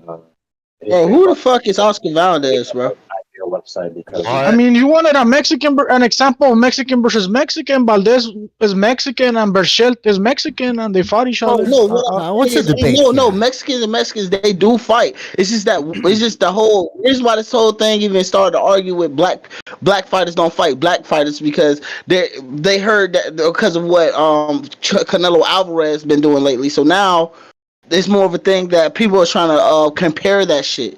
There's no comparison, bro. Canelo been ducking black fighters, and Canelo been ducking fucking Mexican. No, they brought it up. No, they brought it up because Mayweather said that the black fighters are fighting each other. He said that like 2 days ago, Mayweather. And it sounds like a lot of bullshit to me. They are fighting each other. They are fighting each other. Like, let the context be signed. That's where people get it twisted and fake news start spreading.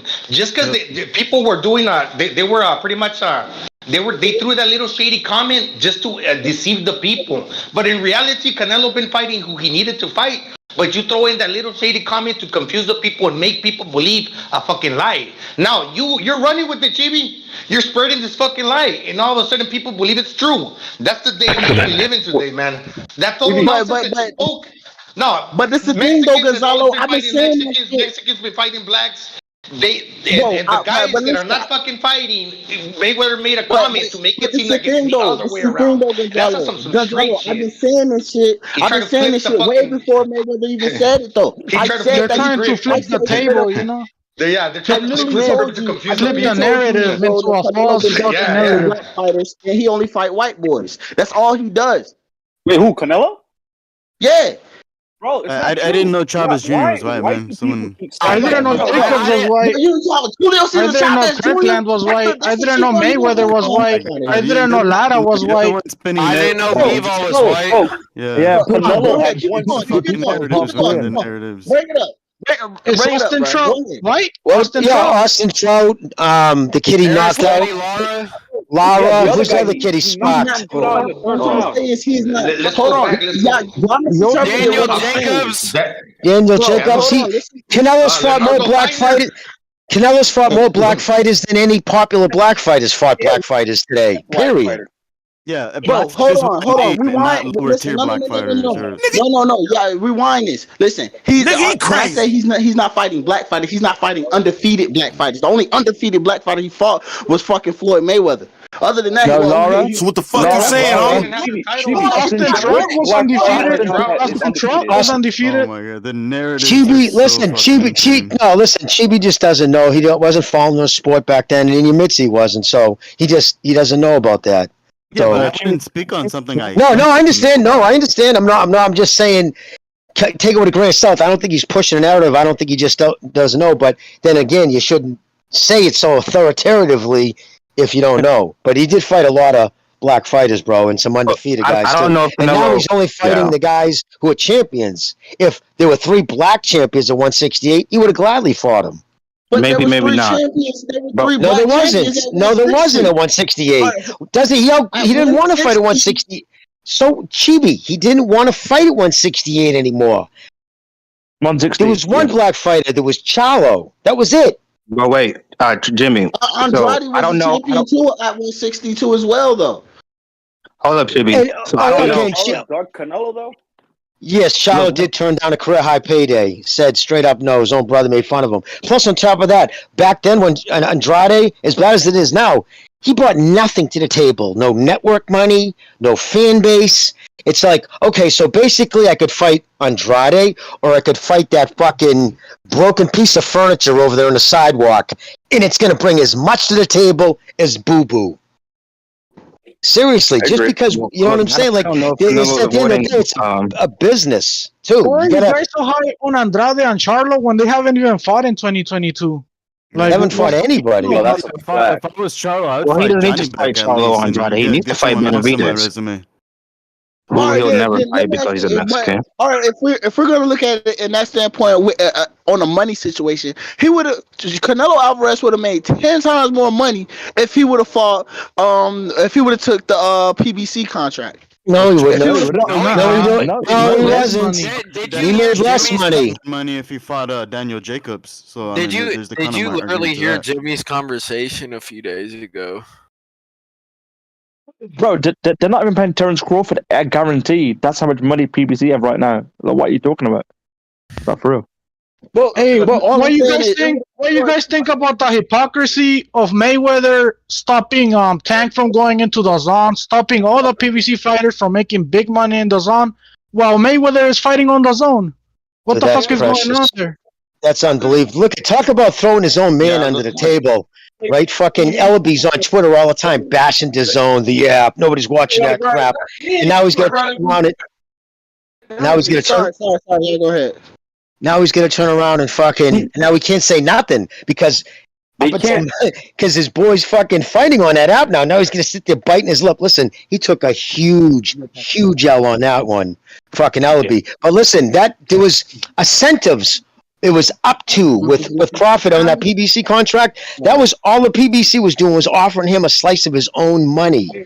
So it was all incentives on the back end of it. There was nothing up front. The zone was guaranteed money, meaning when he signed that fight, they were cutting him a check for half the money up front. PBC don't do that. PBC not only doesn't even pay you till after the fight, Al tries to defer most of it. I'll give you a third now, a third next year, a third after year. So it's not, apparently. Yeah. it was financially much beneficial for fucking Canelo to take the DAZN one. Plus, he owed the DAZN. And they probably pressured him, saying, listen, we signed you to a $30 million contract because we wanted that third Triple G fight because it still was the biggest fight in boxing, which it proved to be by the numbers they put up. So that's the reason why he took it. And on top of that, who's a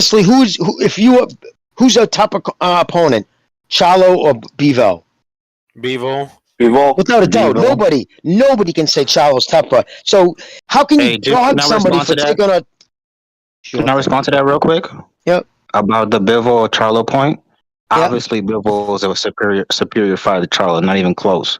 But losing to Charlo and losing to Bivol is two different outcomes for Canelo's legacy. One, you're no longer undisputed. You lost to a guy coming up in weight, in your weight class. Going up, fighting Bivol is kind of a win-win because even if you do lose, people have this excuse. Why would he lose to Charlo? Hold on. Why would he lose to No. You can say that about any fighter. He was devastated by that. He didn't leave his fucking. The reports they were saying, Steve Kim was saying that he was really depressed, like sick to his stomach over it. He hates fucking losing. It crushed him. Going through all that training camp, he took on the tougher fighter. We can sit there and try to put our own. This is what I think was his mindset. No, man, it don't work like that. No, that's not what I'm saying. What we can. Let me just say this. You guys seen Montiel get KO'd last week, right? You guys seen Montiel get KO'd? Oh yeah. Yes, he did. Like Charlo couldn't even finish him. So why are you so high on Charlo? You know, and he doesn't even. I didn't say I was high on Charlo. What I'm saying is the narrative. Adamas next. You're saying Canelo losing to Charlo, bro. You're hypothesizing Canelo losing to Charlo. Bivol drops to 168 and take his belts? Yeah, that'd be funny, but no. The reason I'm saying that is not because Canelo. I'm not saying Canelo was happy with losing. I'm saying his fans would have the excuse that he went up in weight and was chasing for greatness if he lost. But if he lost to Charlo in his own weight class, there would be no excuse. Can I say something? That's what I'm saying. Can I say something? Who cares about the fans? Hold on. Let me talk. Hold on. Let me say something. Jimmy, I'm gonna say something. All right, hold on. Who's this dude talking about white boy? Hold on. Please, I need to say Reminds something. me of Baumgartner come out saying Birdface Karen. And then you got Darrell coming over here making racial comments to Caleb Plant. Can these clowns go 1 second without making some racial statement? Just 1 second, you loudmouth clowns. You're asking for too much, bro. Yeah, let's just say something. Rare breed doesn't make any sense. Right? Show every fucking Rare day. breed doesn't make any sense here, guys. And though that I do like, guys, hold on. Let me say something. Jesus Christ! Why? Chibi, why? It's a whole. No. Chibi, why? Canelo. It would have been more entertaining. They're all asking you why, Charlo. I mean, they're all asking you why. So answer, dude. Yeah. What is the point of the table? Hey, you guys hate the LDBC so much. Be honest, Chibi, brother, be honest. Chibi, be honest with everybody. Straight up. Everybody will respect you more if you're honest. Say because the dude looks like me and I have more cultural commonality with him. So I want him to fight guys who look like me. No, I own the game, baby. America versus Mexico. It would have been lit. Like that's why I like. Dude, stop, brother. Come on, man. Just be honest. Just be honest, dude. It's the same thing. All right, guys. Can I say something? I want to say something here about Rare Breed saying that Canelo didn't want to fight Charlo because if he would have lost, then it would have been pretty bad, right? But the thing is, you can say that about any opponent that Canelo faced. Imagine if he would have lost to Caleb Plant, what would have happened? Imagine if he would have lost to Caleb Smith. If he could have lost to Rocky Fielding. Yeah, of course. If he loses to those type of guys, it's going to look pretty bad. But he still fought them. He can't fight all of them, right? Why should he fight? Why did Charlo do that? He did. Why does he deserve a fight against Canelo? Why do you always say that? Like that's so stupid. No, it's not stupid. It's he's not even a unified champion, Rare Breed. Okay. So what does he bring besides race? What does he bring for you? He's athletic. Is that what you're gonna say? I mean, come on, get out of here. Okay. Look, Keyshawn Davis has basically done nothing at 135. And I would want to see him fight Devin. He's only got 10. I'm giving you an example. He's only got 10 fucking fights, bro. I know, I understand that, but I still would want to see him fight Davis don't deserve a title shot. That's where the fuck you're going. And I'll tell you right now, Keyshawn Davis won't be top there, buddy. Yeah, he's your next superstar. Really, Keyshawn is. We'll see. We'll see. Looking in. He will be. But no, the reason I'm using him as an example is because I want my favorite fighters to fight. Regardless if you think Charlo's had an easy resume or whatever, you can't say it'll be an easy fight for Canelo. Rare breed. I understand that he's your favorite fighter, I understand that he's your favorite fighter, and you want to see Charlo fight Canelo. He's not my favorite fighter. Well, whatever. The thing not is, even close. There's other people waiting in line, and it's not like Charlo can just walk in front of everybody else. He's not that special. That's what I'm trying to say to you. The thing is, Charlo's not even the top three. I want to see Canelo fight. You can make up any narrative you want and believe whatever you want, but that's the reality of it. Charlo is not that great of a boxer. And I'm not related to him. You want to see Canelo fight? Why are you fucking bringing this shit up, No, that's it. I mean, and Don Chicas was your brother at Montiel fight. I mean, Montiel, he got knocked out by this guy, this Dominican guy. Yeah, look at Korobov, bro. Yeah. Korobov got knocked out by Andy Lee 10 years ago. You know what I'm saying? Okay, but also, real quick on David Benavidez, if Canelo were to lose to a Mexican like David Benavidez, he would no longer be the top Mexican. All the Mexican fans are going to go over to David Benavidez. They're going to jump on that bandwagon. Rare breed. What would have happened if Canelo would have lost to Caleb Plant? He would be considered a hype job. Okay, but he still fought Caleb Plant, right? Yeah, but Caleb Plant is not some dangerous fighter. That's not. My God! Wow. No. I'm not. Did you see his performance against Caleb Truax? I'm not going to down Caleb Plant. Caleb Plant is a great fighter. He just didn't have great fighter. He's a great fighter. You don't know shit about boxing. That made him great. Bro, the only thing about it, no, what I'm saying about him is the only thing about Caleb Plant, Canelo didn't respect his power. That's why he could just run right over. He said Canelo the right way. I hate that. Shit's annoying. He's a decent boxer. He's got good feet. You know what I mean? But he's got no power on his shots. Hey, can I just? I can end this debate very quickly. Throw that word "great" around too much. Everybody can't be great. Wait. I can end this debate real quick. Who's got a better resume at 160, Charlo or Billy Joe Saunders or Triple G? Billy Joe Saunders. Oh, Triple G, easy all day. Triple G by far. But he's old. But he's old. Triple G's also 100 years old. Yeah. That's that's even more impressive. He's 100 years old, but he's still a unified champion. Canelo couldn't get him. He's still a unified champion. He's old and a unified champion, while Charlo is younger than Triple G and only has one belt and shitty record. I want the panel to answer this question. Hold on. Triple G is more active.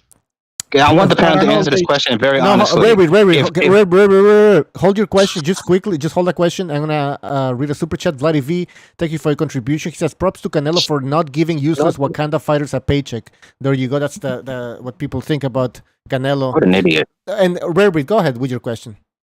Okay, if Triple G would have went up if Triple G would have went up to 168 and fought David Benavidez, what would have happened? He would have got his ass whooped. You know it now. How do you know this? Oh, Triple G. No, we know this. Why are you asking? What did he ask? I didn't hear what he asked. If Triple G, and I know you like him, Jimmy, if Triple G would have went up to 168 and fought David Benavidez, what would have happened? Yeah, he could have lost. Yeah, he may lose. Yeah, fine. Maybe Benavidez loses. He might lose. Guys, Rebby, what's your point? So what's the point? What that question? Never disrespect my favorite fighter, Canelo Alvarez. Kevin, wait. Rebby, go ahead. My point is, just because Triple G's accomplished more than David Benavidez does not mean he's a tougher fight for Canelo or a more interesting fight. How do you know, dude? Because in the history of boxing, this is a young man's sport. The history of the boxing, dude. You're not a fucking boxing historian. Come the fuck out. Dude. You have to be a boxing historian. This is a young man's sport at the end of the day. You're talking like Floyd, man. Like you sound bites. Power's the last thing to go. Power's the last thing to go. Speed, your legs go, but not your power. Triple G still cracked. When was the last about this fight? What I mean, Benavidez got knocked down by Gabriel. If Benavidez got knocked down by Gabriel, that means Triple G could knock out fucking Benavidez as well. Yeah. Yeah, right. Well, why not? Some decent fights tomorrow. Some decent fights tomorrow. You got Wilder versus the big Viking dude. Caleb Plant versus DAZN. These are pretty interesting, man. You still talking about Canelo Alvarez? Yeah, you're right. Hey, hold on, guys. I just hold on. I just needed to read a super chat. Plutonium. He says, really want Canelo to fight and beat Bomdrade. Oh, we forgot about Andrade. Bomdrade and Charla to see what other bullshit excuses these LDBC dudes come up with. Yeah, that's wait. Yes. Let me say something. Hold on. Hey. Okay. Too many people. We have too many fucking people, guys. So I don't know how we can do this. Oh, one more question, Bucho, and then I'll be done. No, yeah, one at a time. One at a time, though, guys. One last question. If Boots Ennis were to fight Earl Spence, will we be asking what has Boots done to deserve an Earl Spence fight? No, we would be interested in that fight, right? He's a young fighter coming up. He's a contender. But now you're talking about and he's the number one ranked. Yeah. Ain't no contender. He's a contender. All over the place, Rare Breed. You changed from fucking Benavidez to fucking Boots Ennis to. And I only got one question, dude. Like, do you ever get tired of it? Like this seems, and I'm no, listen, honestly, I'm fascinated, dude. It's like you wake up every day, like I gotta convince somebody to feel the way I feel about this fighter. Like, are you just tired of trying to like convince people of these things? I'm just because it's like it's just fascinating me that you don't stop. You just every week with the same talking points. Jimmy, you're not gonna get anywhere with this guy. No, I'm just curious. No, I understand. No, I'm curious. I understand you, Jimmy. I'm with you. Yeah. What's his? But that's a good question, is it not? No, Rebby, go. It's not a good question, you guys will not be interested in that fight. What? No, answer Jimmy's question. Answer Jimmy's question. What was the question? It's James. Oh my Answer God. James' question. Yeah, I wanted to say something. In regards to GGG versus Benavidez, and so what if Benavidez beats GGG, man? I would think that he can. At this stage in his career, he's old. Okay, let it go. Benavidez wins. Let's say he wins 100%. So what? That's it. So then why do people get mad when we say that Canelo Benavidez is a more interesting fight than Canelo Triple G? How does that make sense? That doesn't make sense, dude. It really doesn't. It doesn't make sense, bro. It doesn't make sense. It's like, dude, if I squint that, oh man, that just doesn't make sense. The conflation and the whataboutism. Hold on, but prior to that fight, there was some unfinished business. Never mind the third fight. Yeah, was boring. It underwhelmed. It underperformed. It didn't live up to the expectations. But prior to that, there was a little bit of unfinished business. The second fight was close, and the first one was questionable. So there's a history. And if it would have been unfinished business if Triple G was still 36 years old. But he was 40. I did a million pay-per-view buys, bro. Thank you. It did over a million. It did 1 million fucking 3. I don't really believe that, but whatever. All right, listen, dude. I mean, see, that pisses me off more than anything you say. That right there, that shows ignorance, dude. That's just fucking hater ignorance. That's all that is. Hey, guys, I want to jump in. Comes out and says it. When a corporation come out and says it, fucking DAZN came out and said it. They cannot. You know how much fucking lawsuits they could lose investor money? You can't lie about the sale of a product, dude. It breaks FCE laws or SEC laws. Yeah. And the fucker went over. Stubborn. You know what I mean, dude? It's like they can't lie about it. Espinoza went on and did a whole fucking interview. I have it in my fucking thing where he says, well, I can't say what a pay-per-view does. Or when Showtime says it, believe me, it's 100% accurate. It's what we pay taxes on. Because listen, you're selling a product, DAZN Canelo fighting, right? They're looking for outside investors right now. Didn't go public. He don't want to deal with fucking that. He wants hedge fund money, $30-50 million buy-ins. So all of a sudden, the guy pulls a hedge fund together, some young dudes. Okay, we'll throw you $30 million off watching that. Wow, 1 million pay-per-views. He's the biggest boxer. And then all of a sudden, you get your annual reports. Wait a minute, it sold 600,000? Dude, not only would they get their money back, but they would incur interest. There's fucking fiduciary laws. Listen, they cannot, a corporation like DAZN seeking investor money can't lie about it. Eddie said that. So when you come out and say that, dude, it's like, well, I just don't believe it because that fact bashes the fuck out of my fucking opinion. And to sort of say that, dude, it's just crazy. Hold on. Jimmy, did you see that Jake Paul promo? Tony Montana. That's fire shit. I love that song. Hey, I bet I just want to say something though. Let's move on, man. Kevin mentioned something earlier. What are we talking about? This Canelo stuff and the numbers again and this and that. Fuck that guy. Let's move on. That's February, bro. All right. we have new people here.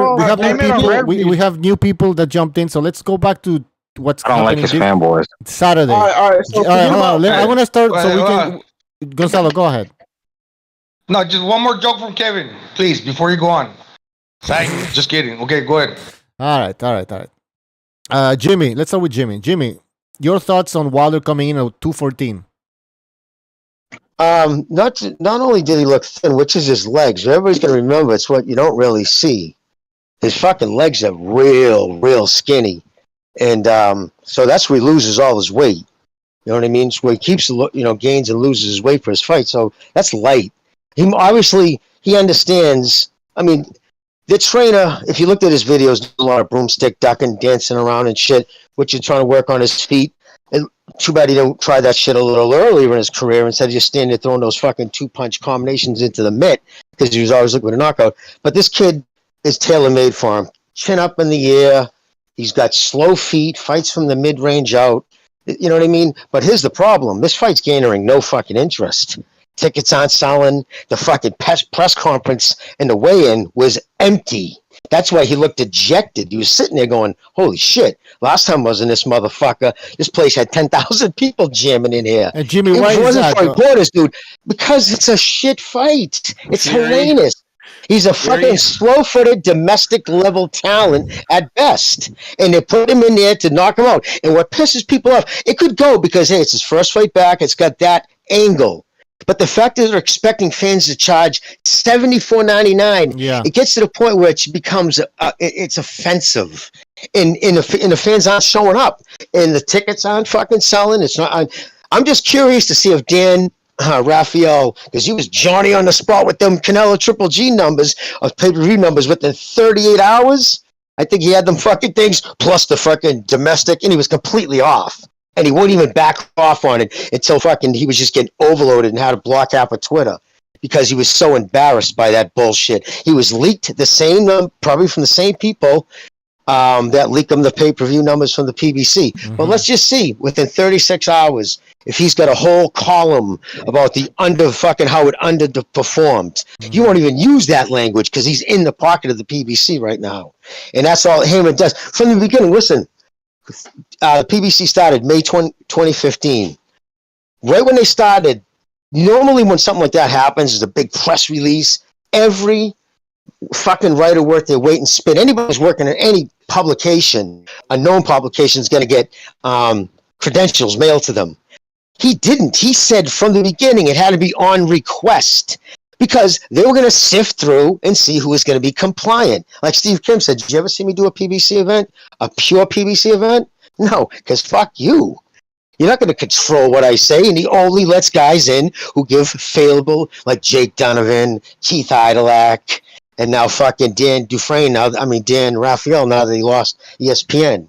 So he has no, and like, it's all, the money isn't there. The fact that Crawford's saying, I'll take back end money, just give me the money off the back end, and they can't pull it across. I don't even think they have the money for Spence. Like, he doesn't put up a dime of his own money. You guys got to remember that. Nothing. It's always investor money. Trying to pull investor money to put these fights together. The PBC is fucking, I'm telling you, it's on rocky. The fact that what's his name's going to DAZN and Showtime, and it's more news that Showtime's going under too, by the way. Like for all Showtime, not just boxing, Showtime. So that'd be the second fucking cable network that Heyman drove off boxing. Remember how they all celebrated when HBO went under? Jimmy, what London fight is ever been on Showtime? It's a UK fight. Joshua, so why would it be on? No, because Showtime is domestic level. They don't have any deals outside of I don't understand your question. He has signed with the PBC. No, because you're saying that Mayweather's fighting that guy on DAZN, right? Yeah. Yeah, because it's the fight's in London. It's in the UK, so and isn't DAZN? No, that's nothing to do with it. Showtime has done this stuff before all over the country. He's not a UK fighter. He's and Showtime's Showtime's not putting any money. They have no. Did you notice there's no PBC schedule this fall? They're done. They're done. Listen, his boss, Espinosa's boss, who just took the position in 2016, up and quit this week. That's not good when head of programming of Showtime just gives his resignation and walks off the job because they're seeing it. They're hearing the writing on the walls. They're seeing the money's not there. Now that when they go on, when executives go on, interviews on MSNBC and start talking about, well, we're giving a hard look at the merger with Paramount because they're carrying a dead weight. Showtime boxing is a losing proposition. It's not turning a profit for these guys. In fact, if you count what they did with that Ortiz or a few of the fights over the last few years, it probably took it in the ass. So yeah, they're on shaky legs. I would not be surprised if Showtime, and I don't know what the fuck PBC is going to do. What they're going to have to do is line up with an app or a streaming service. That's what they're going to do, which is going to be funny since the LDBC, not just to hop on them, but they've gone so hard at the app, DAZN. Oh my God, the PBC fans. They've just shredded the DAZN. Now watch if they have to turn around and do it. Yeah, why do you keep disrespecting that it's an app when Netflix is a household name? That makes sense.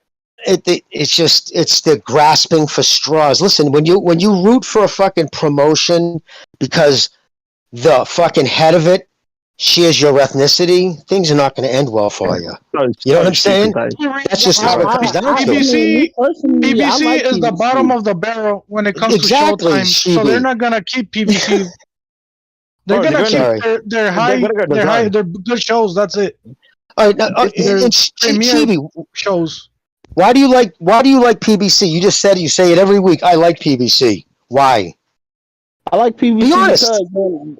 because they give out because every time when I watch PBC, bro, it just feels more exciting, bro. Because I feel like I don't know who's going to win, and I see more. Brother man, don't say I feel like when you're describing something, especially for traction. Don't say feel like. Just say it out.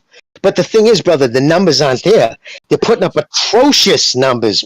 Benavidez fucking Lemieux was 270,000. They reached 35 million homes. Dude, that's not good. Under the demographic of 18 to 49, the key demographic was abysmal. So it's not good for that. So they're not putting up numbers. They're not putting up the best fights. They've had over a year to make Spence crop, but they haven't. And at least, dude, I know you, Chibi, man. I know you'd have at least, I don't know, I know you because you probably figure you don't want to hear from everybody, but straight up just say, because a lot of African Americans fight on it now. I don't know if you like Al Haim because he's black, but say, because that's where my people are fighting. Because if that's I'm waiting for the quote when Spence Crawford gets made. Well, I don't denounce people for that. I'm going for nationality. And there's nothing wrong with that. But at least be honest about it, man. Don't say it for these weird ass things like they put on better fights, because proving with metrics, with analytics, that's not true. They just don't put on even comparison level fights. Hey, well, for me, I never hit it. I support black fighters, obviously. But I'm also not blind to the facts. If PBC is fucking up, we gotta call it like it is. But I'll say this: if they're able to get Tank Davis and Ryan Garcia and Spence Crawford, you gotta give them credit. Ryan Tank's gonna be in DAZN. No way that's going to. How the fuck would it be on? Give them credit for something they should do by default. Well, I mean that's better than anything that DAZN or Top Rank has put out recently. I heard everything. Are you sure about that? Listen, yes. I heard everything you said, Jimmy. Man, that's crazy. Those are the two biggest fights in boxing. I mean, for you, but the numbers are saying you're What are you going to say, Triple G Canelo? Get the fuck out of here. Is it a million pay-per-view buys? Nobody cares about Bevo. Circus versus Bivol is better than anything PBC has coming up. Guys, can I just quickly super chat from I Am Your Leader? Thank you for your contribution. He says, black boxing fans need to accept that Al Heyman failed. Facts. Yeah. I said that already. And the reason that I told Chibi, if it's an embarrassment that the black fighters are not facing the black fighters, and it comes down to this: Errol Spence, Terrence Crawford. They're not facing each other, and it's gonna come down to the point when they do fight each other. It's not gonna be them two at their best. We're gonna consider Ortiz and Duran is better than those guys. They're gonna be past their prime. They're probably Let me ask you, Gonzalez. Besides the Terrence Crawford and Errol Spence fight, what black fighter do you want to see fight another black fighter? Like, what fight are you looking to see? Gervonta Davis can fight anybody. Black, white, Mexican, European. I want to see him fight somebody. Not for no baby title. Caleb Plant. Caleb Plant. Two black fighters that are not fighting each other, man. We do not claim Caleb Plant. All right, with that delicate conundrum that Gervonta Tank Davis in, bro. I even said this a few months ago. I said I'm tired of watching Gervonta Tank Davis fight these people. He do need to fight somebody black. I agree with you on that because I'm tired of it. I'm like, this is the irony. Those are the fighters that you talk about the most. Your community. I never like, bro. Hold on. Y'all motherfuckers talk about Errol Spence, Terrence Crawford, and fucking Gervonta Davis, and y'all talk about. No. I always said what I said about Gervonta Davis. I said that he need to fight better competition. And if anybody ever heard me, I always said that, Gonzalo. Yeah, he has been.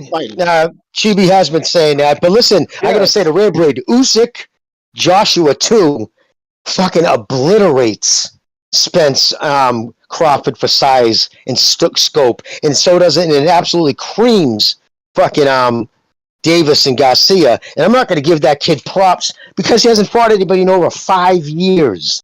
He hasn't fought a top 10 opponent in over 5 years. So I'm going to give him credit for taking on a kid who's not even a champion, who's seriously at the low end of the spectrum, stepping against right now against Lomachenko. Okay, Call him out. Say right now, No, next fight. He literally, Well, he the thing literally is, Jimmy. no. Two real Javante boxers. Tank Two Davis. real motherfuckers fighting. You know? Wait, Chibi, he was Javante talking Tank to me. Davis is Let fighting me for the respond to him internet, real bro. quick, and On then you can me. go. Hold up, Chibi.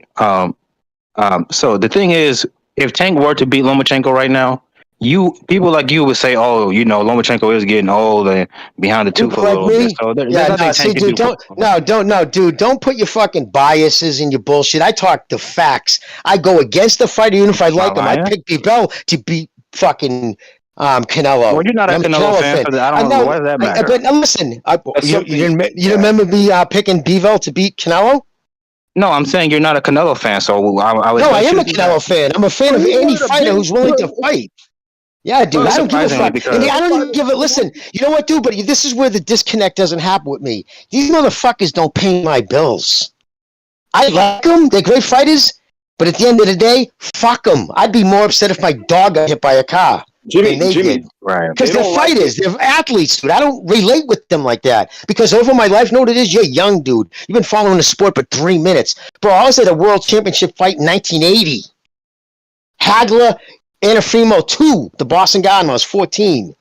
I've been around this shit forever. You see so many champions come and go, eventually die, and other champions come. Like, I ain't got time to get hung up on dudes ain't willing to mix this shit. Time and it's the most precious commodity we have is time. I ain't wasting it on motherfuckers that I have. They fight harder on Twitter than they do in the fucking ring. Excellent. Yeah. I'm done.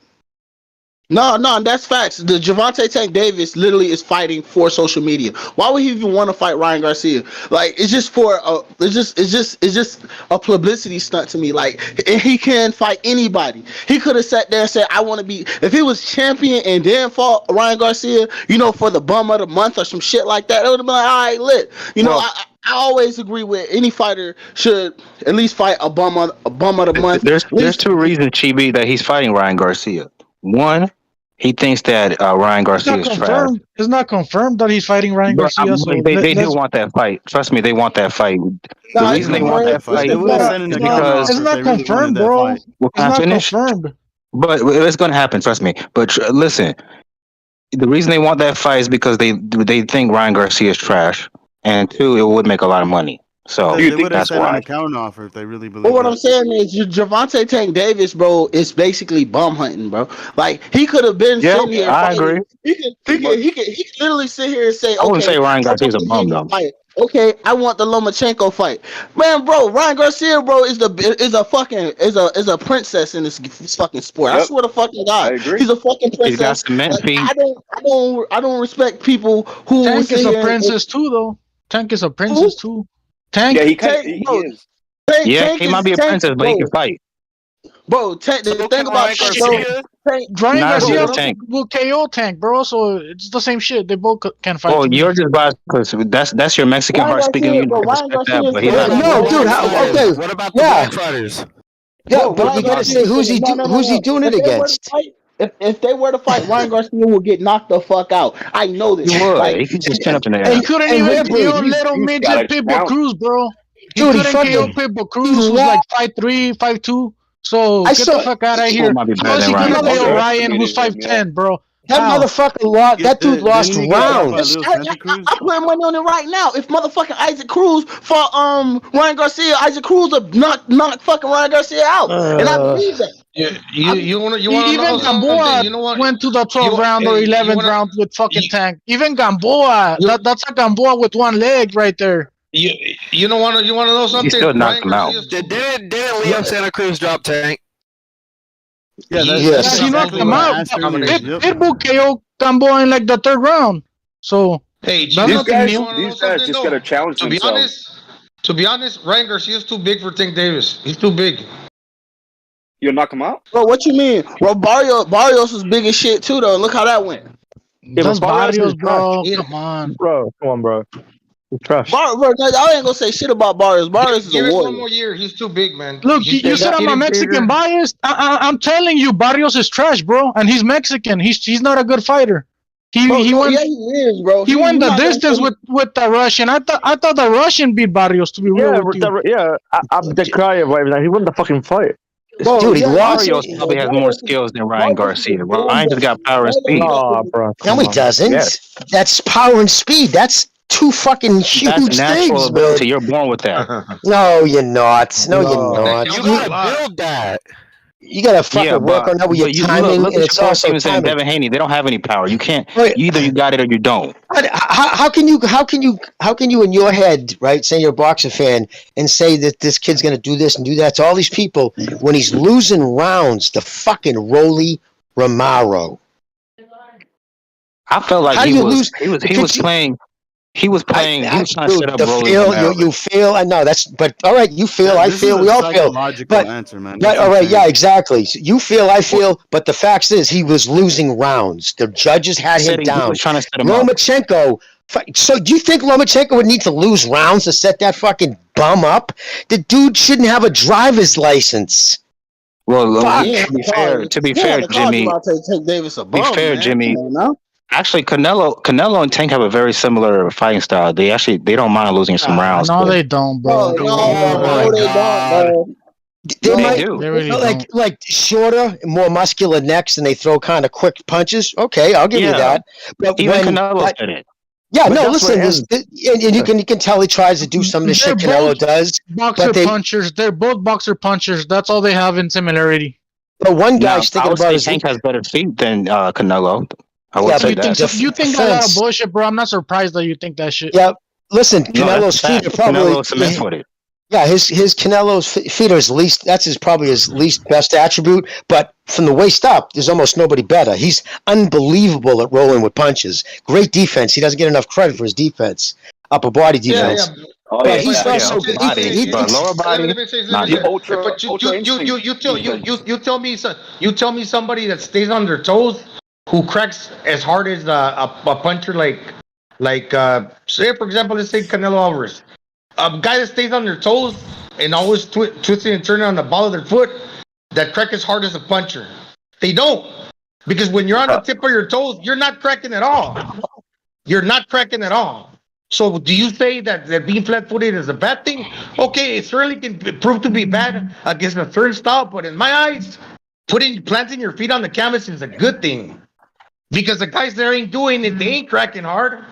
Who are those guys? You name them. And Billy Joe and Plant are supposedly had better feet than Canelo, and they still got KO'd. Canelo still caught up to them and But they finished can't both their crack. They asses. can't crack. And the thing is, we could go to the images this coming week, man, the fucking Golden Gloves, and say, oh, because they're starting, right, and say, oh, wow, that dude fights like Canelo, short, stocky, fights in that particular style, but he's an amateur, would get fucking killed in a pro ring. So it's like, but you got to look at who he's fought, man. It's got to the point now, it's sad because the kid, I had so much high hope for that kid. He was so exciting and all that shit when he took out Pedraza. I'm like, oh, damn. And to see what Heyman did to his career is actually a sin. And to let, because this kid had no representation, nobody fucking smart enough in his corner to look out for him. They had him sign stupid contracts. He's fighting for chump change compared to what he would have been making if he was fighting fucking the world, best people. And it's just, and the worst part is, this is what's going to drive his rage and eventually his incarceration. Is fucking, he's going to be completely forgotten about and marginalized after he retires, and he's going to become a fucking mental patient over it. You watch.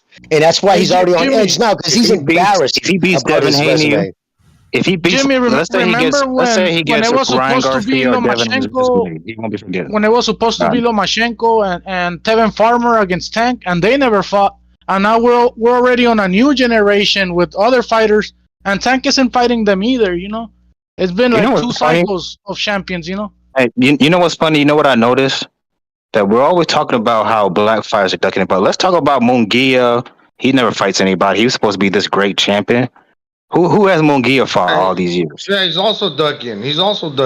Yeah. Okay, so let's just keep the same energy. That's what I'm saying. Yeah, but at least Munguia fights like 3 times a year, 4 times a year. Against who?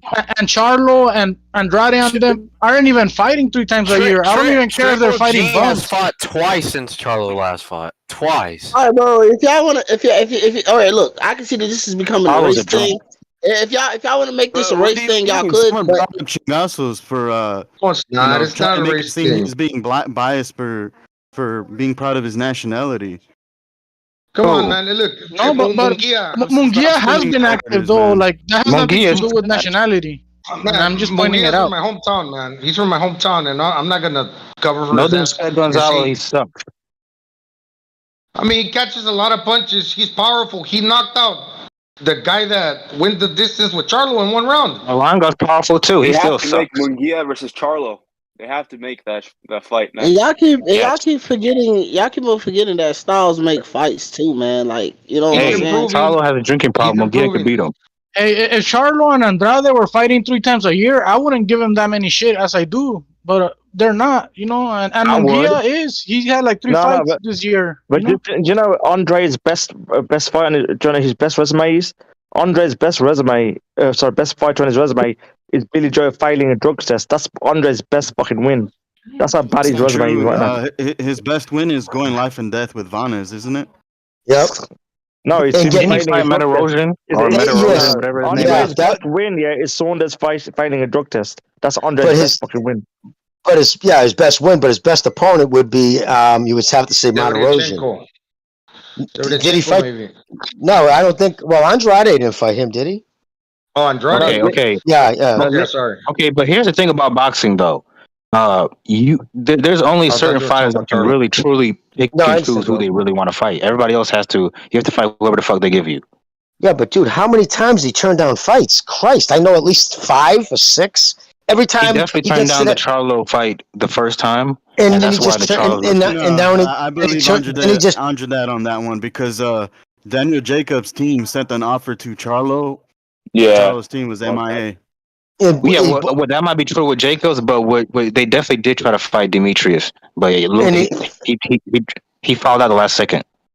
And he also he dropped his 160-pound title to go away from fucking that Johnny Beck. Johnny Beck. And now Johnny Beck's at him again. He's looking like he's going to do the same thing again. And the worst part is he dropped the WBO title, and then he pulled out of the Sock Parker fight because he wasn't getting paid the money that he thinks he deserves. He was signed. He's fucking up. He signed with Rock Nation for big money coming out of the Images. He was a very sought-after prospect because how he fought in the Images. And when he came in, he went for big money with the DAZN, and the next he was embroiled in a contract dispute, wasn't fighting. I think he went like 3 years without a fight or one fight. Then they put him on a shelf for a year after that. He was fired from HBO. They signed him for a 5-fight deal. They got 2 or a 3-fight deal. They did 2 and said, "No, we didn't even want a third dude. We gave you an opportunity to fucking get some fucking shit on your name so people want to watch." The numbers were atrocious. They were the lowest boxing shows of the year, both his fights. So he has no fan base because he hasn't built one.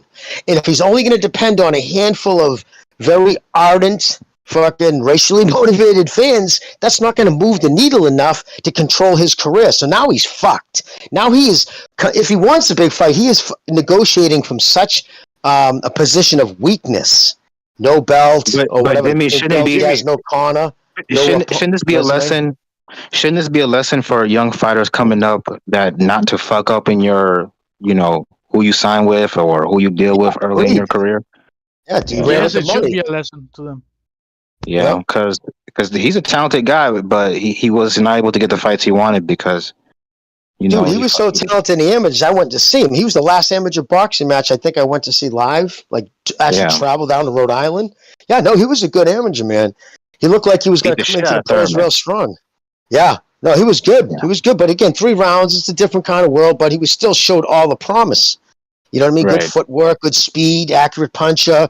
And then he just got into the pros, man. And the next thing here, he's buying fucking $75,000 cars before he's made more than $5,000 for a fight off a signing bonus. Just like, dude, man, don't become a star before you're a star because that gets what you had. Then all of a sudden you're living the lifestyle like you're already a fucking player before you're a player. And then he always wanted more money than he was worth because he would say, well, that guy's getting this. And it's just like, Jesus, dude, yes, but you're not that guy, man. And it's, now, what is he, 34? I mean, holy fucking shit, he's done nothing. This has been going on for 12 years. Oh, my God, it's so sad. I was really high next day coming out of the ambulance. Yep. Yeah, the fucked up part is he turned down $1 million fight with Zach Parker the first time around, and then he said he had a broken back or injured. He was injured supposedly. I don't know. What was his injury? Yeah. Because now he came back to Zach Parker and he's getting paid like $200K. So he knows he made the wrong moves. Zach Parker fighting John Ryder now, I think. So, yeah. Which didn't he already pull out? Didn't he already pull out? Didn't he already say his back or his shoulder or something?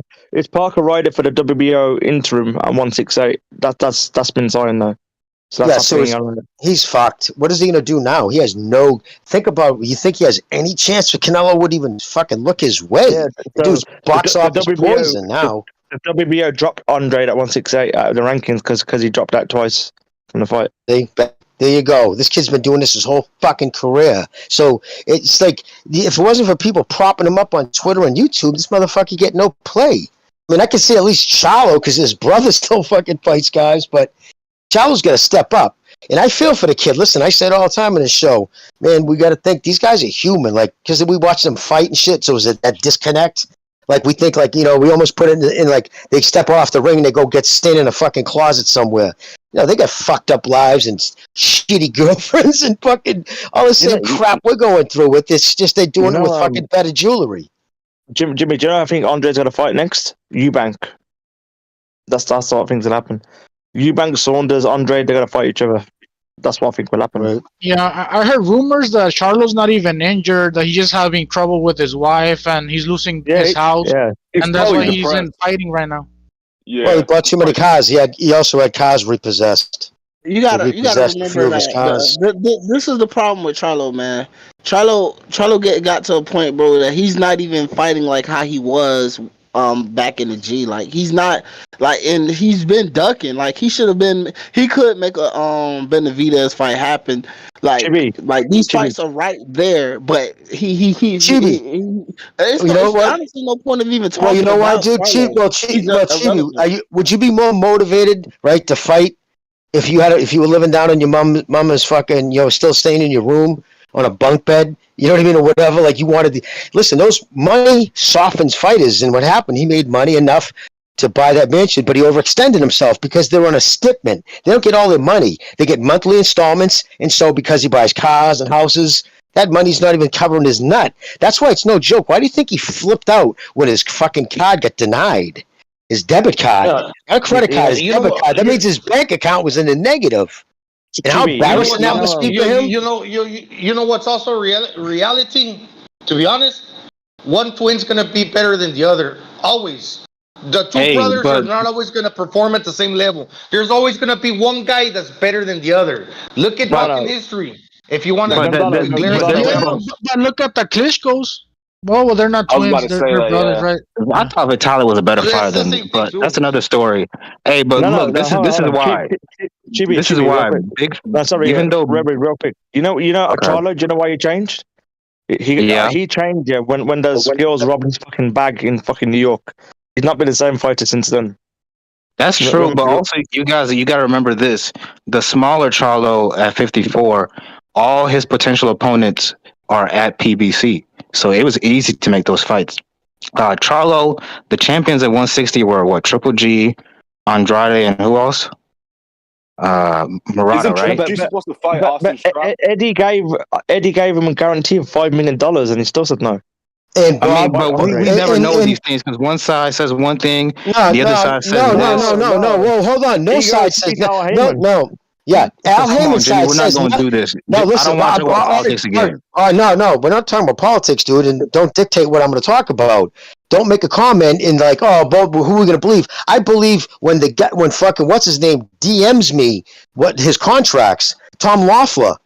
He's followed me forever on Twitter. And listen, he showed the contracts they offered fucking Charlo. Career high money. Charlo, because he wanted nothing to do. In fact, he didn't hear back. That's an ongoing thing with him, too. Not only doesn't even respond to the offers, they don't even hear from him. Nigga, you bullshit. They don't wait, you're talking about Boop, right?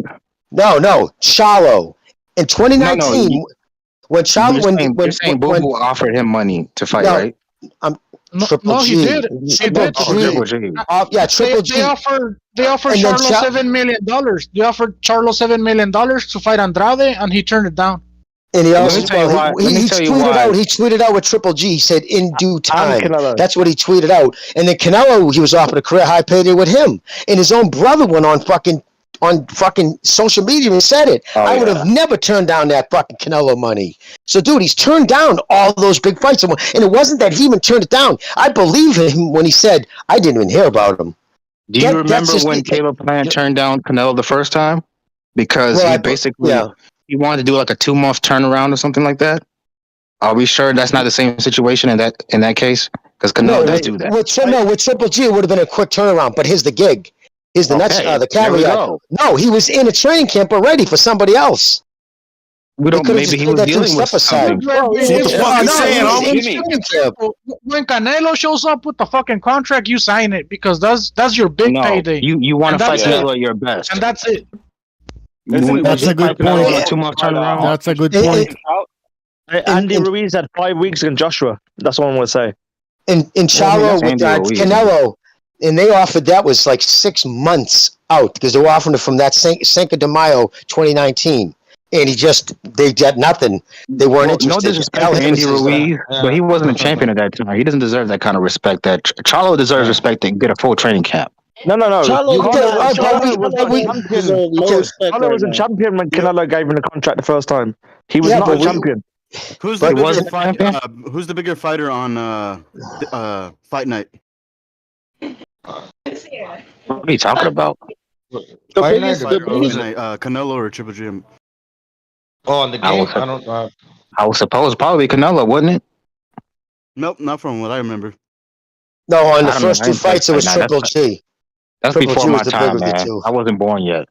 But hey guys, if you have people on the panel that are not saying a word, I'm gonna kick you out because other people want to jump in. So just letting you know, giving you a warning.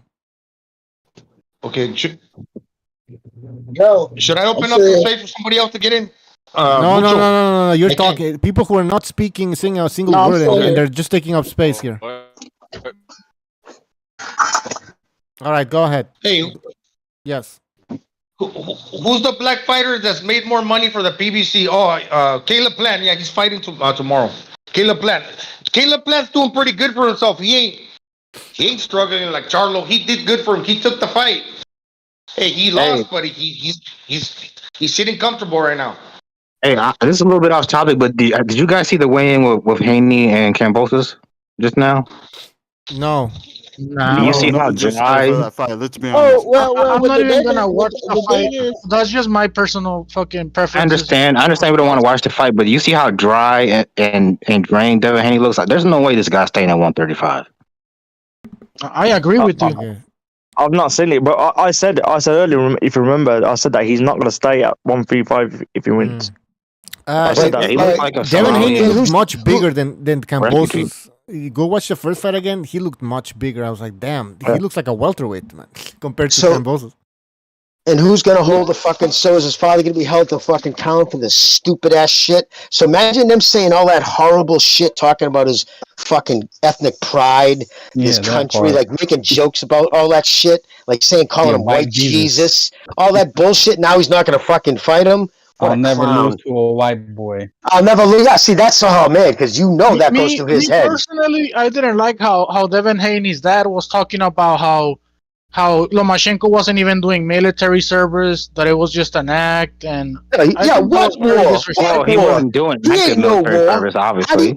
How do we know? It's a militia. They can do. Why would you risk one of your? In Haney's defense, that's not Devin Haney. Devin Haney's been respectful through this whole campaign, and at the end of the day, we all know who will win. So what you saying? He's not his own man? Hey, Chibi. I ain't never gonna lose to no white boy. That's respectful. They're both fucked up in the head. They're both fucked up in the head. That's for sure. They're both fucked up in the head. We gotta agree with that, though. He's trying to pull a Bernard. Yep. Yeah, exactly. Look what happened to Bernard when he said that. But Devin Haney doesn't even need to play that. But Devin Haney doesn't even need to play that game because he's already he already beat Kambosos. He doesn't need to play the I'm gonna get into your head. I'm glad Devin Haney's not getting the Lomachenko fight because I'd rather Shakur get that scalp over him. Yeah, well, we'll see about that. But because he doesn't want to see him. Yeah, he doesn't want to see Lomachenko beat Haney. That's what it comes down to. I don't like Devin Haney, to be honest with you. I like Shakur a lot more. I want to see that fight instead. Shit, I'll be upset if Devin Haney I'm more concerned about Devin Haney at 140 because he has zero power. Though.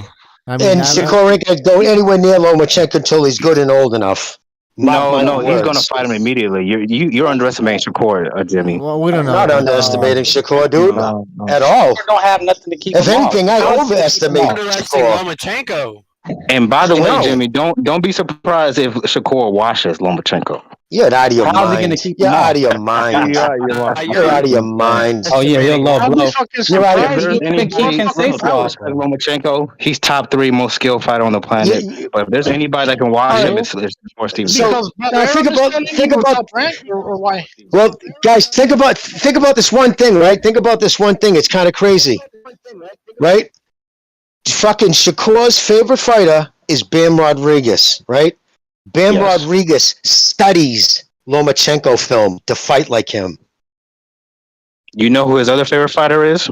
Shakur Stevenson. Exactly, they're good friends. And listen, I say how good Shakur is. I know that. Listen, that'd be a tough fight because of his speed, his fucking jab. What his drawback is the lack of power. That would be the safe space because again, Loma's getting older and he shouldn't even be up at that weight, but he has to because nobody would fight him 130. But if it has to happen now. If he waits 2-3 years, I'd hope that fight never happens because I hate that shit, waiting a dude out, aging a guy out. But the problem is Loma is a natural lightweight, not even a lightweight. He's really a natural featherweight, and Shakur is probably like a natural welterweight.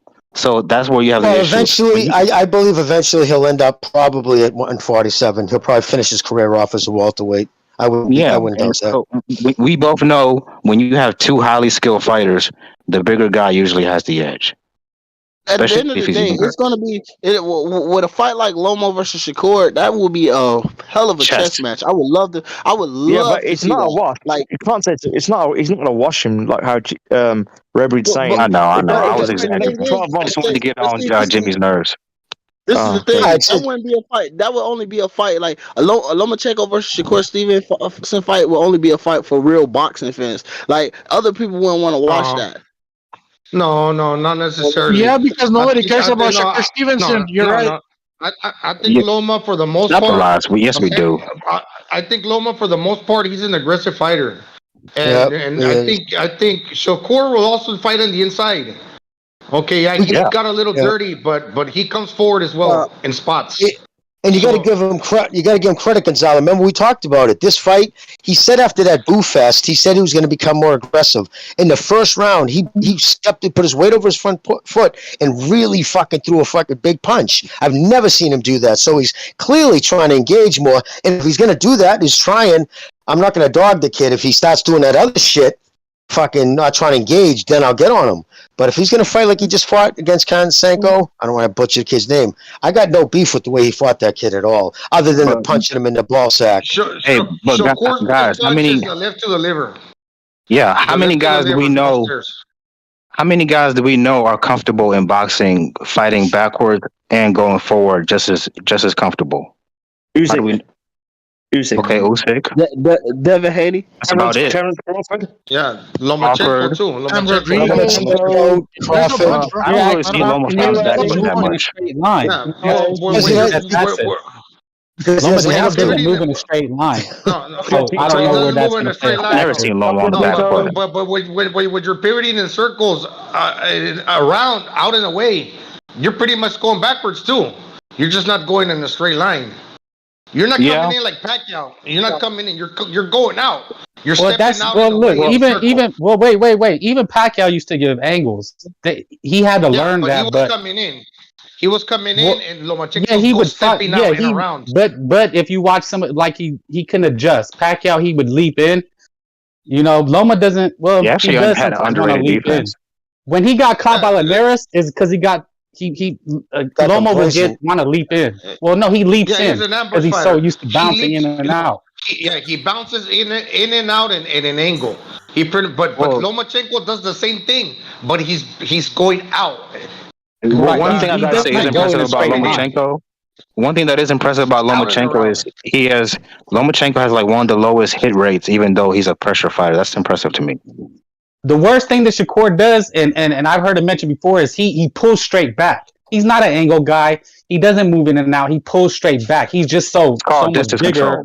Control. He sticks that jab out. He doesn't shoot it. He paws with it a lot of times. So he's able to pull his hands back. Positioning. He always leans forward. Never seen Shakur Stevenson leaning forward. That's a fly right there. That's how he controlled Valdez, because he had a wider stance. He was taller than Valdez, and Shakur's a lefty, and Valdez was a righty, and the foots came together. So basically, with that front foot, he kept from Valdez having to like step in comfortably. And when Valdez was stepping in, he was trying not to step on Shakur. He was trying not to step on Shakur's foot. So basically, he was throwing his punch without really knowing where he was gonna land. Without him really knowing where he was gonna land, because Shakur, with the wider stance, was controlling Valdez from coming in. And if Valdez came in, he was gonna be unsure with his foot, where his foot was gonna end up. So he's pretty much launching hooks for these Hail Marys. And a lot of times when he was landing, he was not landing correctly. And this was Valdez, because he couldn't find a place to plant his foot when he was coming inside. Because Valdez, Shakur does that. He opens it. Yeah, he's got a wide bladed stance, and he uses speed and timing to try to control you outside of his wheelhouse. And if you step in, he's gonna catch you. That he was probing how Gonzalo, fucking Shakur Stevenson. That's what I just said. He sticks the jab out. He flicks, sometimes sticks it out, and they'll just hold it out. You're not going to be able to do that against good fighters. I'm sorry. Pulling back and just sticking a jab out, not going to get it done. Well, the thing when you fight another lefty, this is interesting. When you're fighting another lefty, your foot's not going to come together with his foot.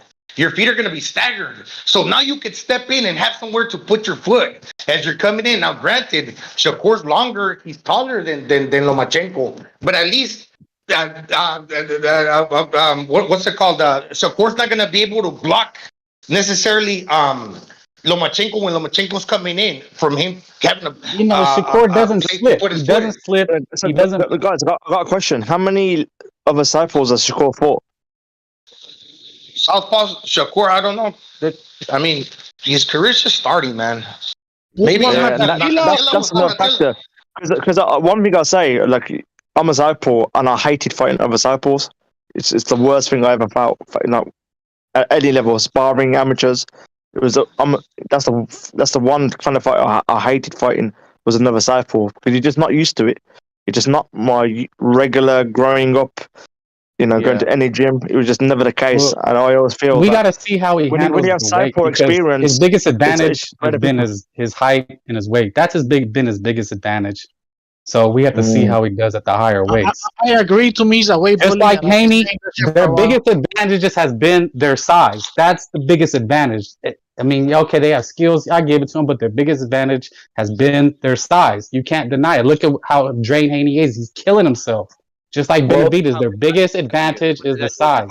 To your point, brother, think about this, guys.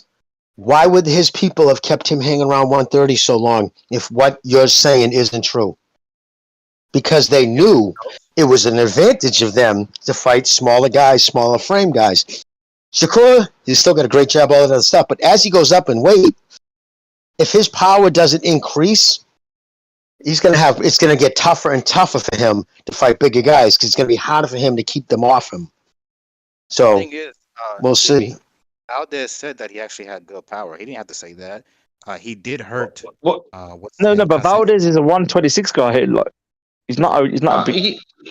He's got speed and timing, and he's a southpaw, so he throws a hard shot to the liver, because the liver's on the left side. As I'm facing you, my left hand aligns with your liver, and that's my power hand. So he throws powerful punches to the liver, just like one thing that we can all agree on is that Devin Haney is the king of lightweight right now. No, but you also got to consider something else was said about Shakur. and this was Javier Capetillo. He said that the worst hands he's had to like wrap and like to attend to are Shakur Stevenson's. He's really got busted up hands for such a young dude. His hands are messed up. I don't know if to call him brittle or because I don't know. But I can't remember. But that's the term they use. Yeah, this because when you're throwing, you have to hold you have to clench you have to put your knuckles in the glove. If you're slapping, you're gonna be damaging your hands. You're gonna be slapped. That's what he does. He slaps. He's not committing on his punches. Just like to be fair, a lot of southpaws have that problem. Actually, you find a lot of left-handed people have like slim or brittle hands. I don't know what it is. It may be genetic thing. I don't know, but you'll find it a lot of like Kawasaki. He's another guy who had it. Josh Taylor has brittle hands. That's just a theory. That I don't know how true that can be, but I mean, if you're saying it, no. I'm just putting it out there. You can. It's not like absolute fact. It's just something I've observed. So, you know what I'm saying? Right, it could be just one of those anomalies, right? That lefties tend to have, or could be.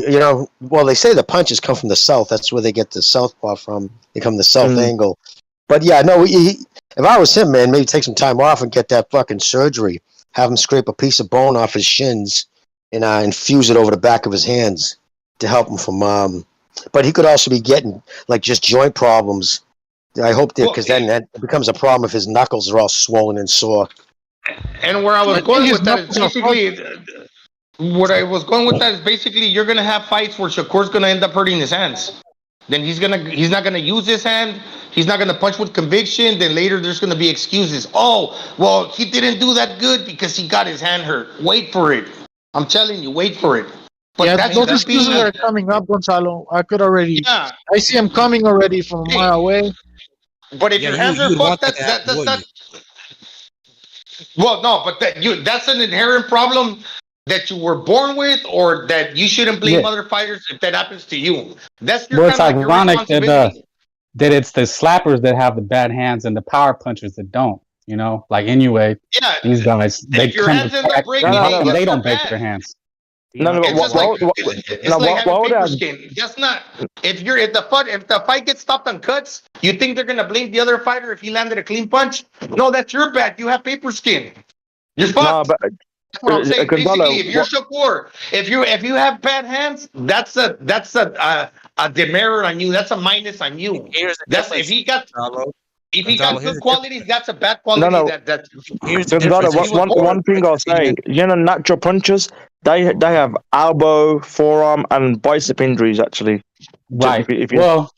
It comes to technique, punching technique. There's a way you turn your fist over. There's a way you punch with your knuckles. So if you have bad technique, you're gonna break your hands because you're looking to slap, or you're just doing things that are gonna make your punches come out incorrectly, as opposed to committing. No, but it's not just that. It's the torque. It's the shock wave that goes through your arm.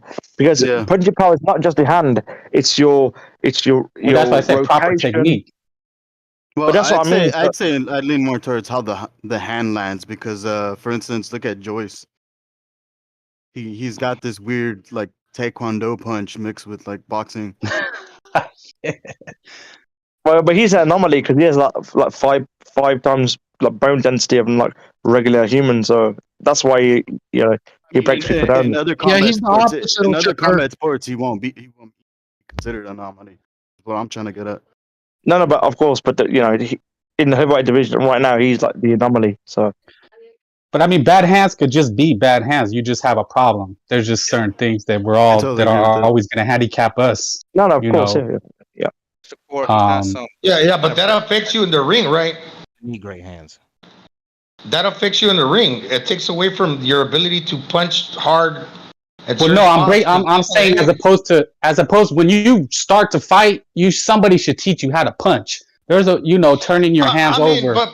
But it could also be just one of them things that you hit a fighter in the elbow, or you hit somebody and they move their head and you hit them in the top of the head. But if it keeps happening, is that just genetics, or you just have bad technique? That's what I'm trying to say. It could be a recurrent injury. It could be an early injury. recurring injury, or it just comes with the territory. Many fighters end up hitting elbows and foreheads, but nothing happens to them. Look at Triple G. He hits you there on purpose because he wants to break your skull, but nothing happens to his hands because he got tough hands, so he can deal with it. But look at the. But that's what I'm saying with technique. Look how Triple G gets leverage. He punches like better be if they punch in a way that just maximizes. They've mastered. But the point is, if you end up hurting your hand early in a fight, then later you underperform, you underwhelm, but the judges end up giving it to you because they consider, he got hurt, he's not his usual self. Let's give him a break. Or maybe he ends up losing. Hey man, that's fucking on you. That's what I'm saying. Are you gonna buy a dog? Are you gonna buy a show dog for a certain type of trait that you're looking for these special qualities in a dog? But that dog comes with a bad leg. He's kind of substandard. He doesn't pass the Yukonua fucking show for whatever that dog is designed for. Basically, you thought you were picking the best. You got that dog, but all of a sudden he has a defect. That defect is a negative on that dog, and another dog's gonna get picked to win, or he's gonna outskill you in the task, or you know what I'm saying? The obstacle. Well said. That's what I'm saying. I'm just saying that's something that goes against Shakur that people need to consider if you're gonna bet on that horse. Yeah, but my biggest thing is just commitment. Reminds me of Tank versus Pitbull Cruz. How Tank broke his hurt his fucking hand on Pitbull Cruz, and then they started using that as an excuse as to why he didn't perform. And if that's the case, that's his problem. Why he be breaking his fucking hand on Pitbull Cruz? And dude, that picture he took the next day, you could tell he was in his car. And what he did was, like, you have the fucking armrest on the door. He put the outside of his palm, looking down, and you could see he's pushing on the armrest to swell up the outside of his hand, like just the way he keeps his hand. And then, like, he's using the armrest to swell it up. He's like, because the bottom line, great dude, just swollen. Everybody's got swollen hands. Mickey's hands even look human after he fought a Toro Guard. They punch each other so many times in the head. Fucking, that happens to everybody, dude. You just got befuddled because you didn't do good going backwards. Yeah, that was an excuse back then, right? Yeah, of course it was an excuse. He couldn't figure him out because he doesn't fight well going backwards, and he couldn't stop him going forward. So my theory. Why do you think Shakur was going really low to the soft spots? Because that's for sure that you're not going to catch an elbow. Okay, that was the head. Yeah, he was going low because you're going to catch that dude on the soft spot, and you don't risk. Like if you're throwing a shovel hook, that I'm gonna catch an elbow, throwing a left hook to the liver. Now think about Tank Davis. Tank Davis wanted to get Pitbull to the body, but do you think it's Pitbull Cruz's fault if he tucks his elbows even tighter and blocks against the body shots? Hey, props on Pitbull Cruz for tucking his elbows tight and blocking the body shots. And kind of rolling and anticipating the shots to where them punches were coming from Tank. He most likely caught an elbow, and that's why he got hurt. But that's because the defense. Look, I wouldn't be surprised if Tank basically carried Pitbull Cruz. That way they can try to sell a second fight, that's what you guys are doing. You keep talking about that fight or how Pitbull Cruz did this and did that, and that they're going to sell the second fight that way. Is that what you want? But it's not. But it's who's complimenting it? I'm saying it as a negative, man. Well, people keep saying Tank lost to Pitbull Cruz. But the problem, people are even saying that, dude. He's a fucking Pitbull Cruz was an unknown. He was a last minute replacement for Rolly Marrero. That but fucking if you watch the fight, the kid is not a bum.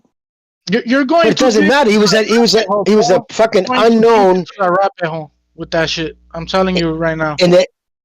And he couldn't stop. And listen, when you're complete, that's your whole shtick. Remember, he's marketed as a knockout specialist, the most exciting fighter in boxing. And then, fucking zip ahead, smell it. Nobody's not. How the fuck did you see that? Why? Because he knocks out fucking bums? Dude, truly knocks out bums. I mean, fucking, he went up against one. He can't fight better bums, dude. Straight bums. And I don't call people bums lightly. Straight bums, except for Cruz. And that was by accident. They didn't understand that little fucking Indian was going to come down from the hills and fucking put it on him. They just weren't, expecting him to be that tough. But if they saw, you know what it was? They they went off his last fight prior. He just didn't look that good. He just maybe was an elevation thing. I don't know. Maybe he got low, sea level sickness, which happens. Some guys get they're moving him like Canelo. But the thing is, though, what did Davis say right after the fight? Fuck no, there can be no rematch. He didn't want the rematch. Hey guys, it's been 2 hours and 40 minutes. 2 hours and 45 minutes, so I gotta bounce. But you guys can stay on there to keep talking. Thank you for joining us and making the show exciting. All right, we'll see you Sunday for the post-fight show. All right. Oh, actually, tomorrow we might have a show if something crazy happens. But anyways, see ya. All right, Bucho, take it easy, buddy. Yeah. So, anyways, everybody on YouTube, thank you for being on the show again. We're gonna have the Sunday post-fight show. But if something crazy happens, like let's say Deontay Wilder loses, then we will have an emergency open lines post-fight show. All right. Well, anyways, guys, thank you for joining us again. See you next time.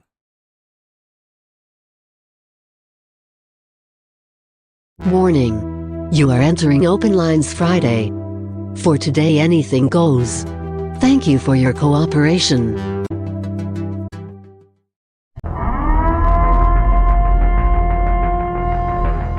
Listos pe los chingazos! Listos pe los chingazos!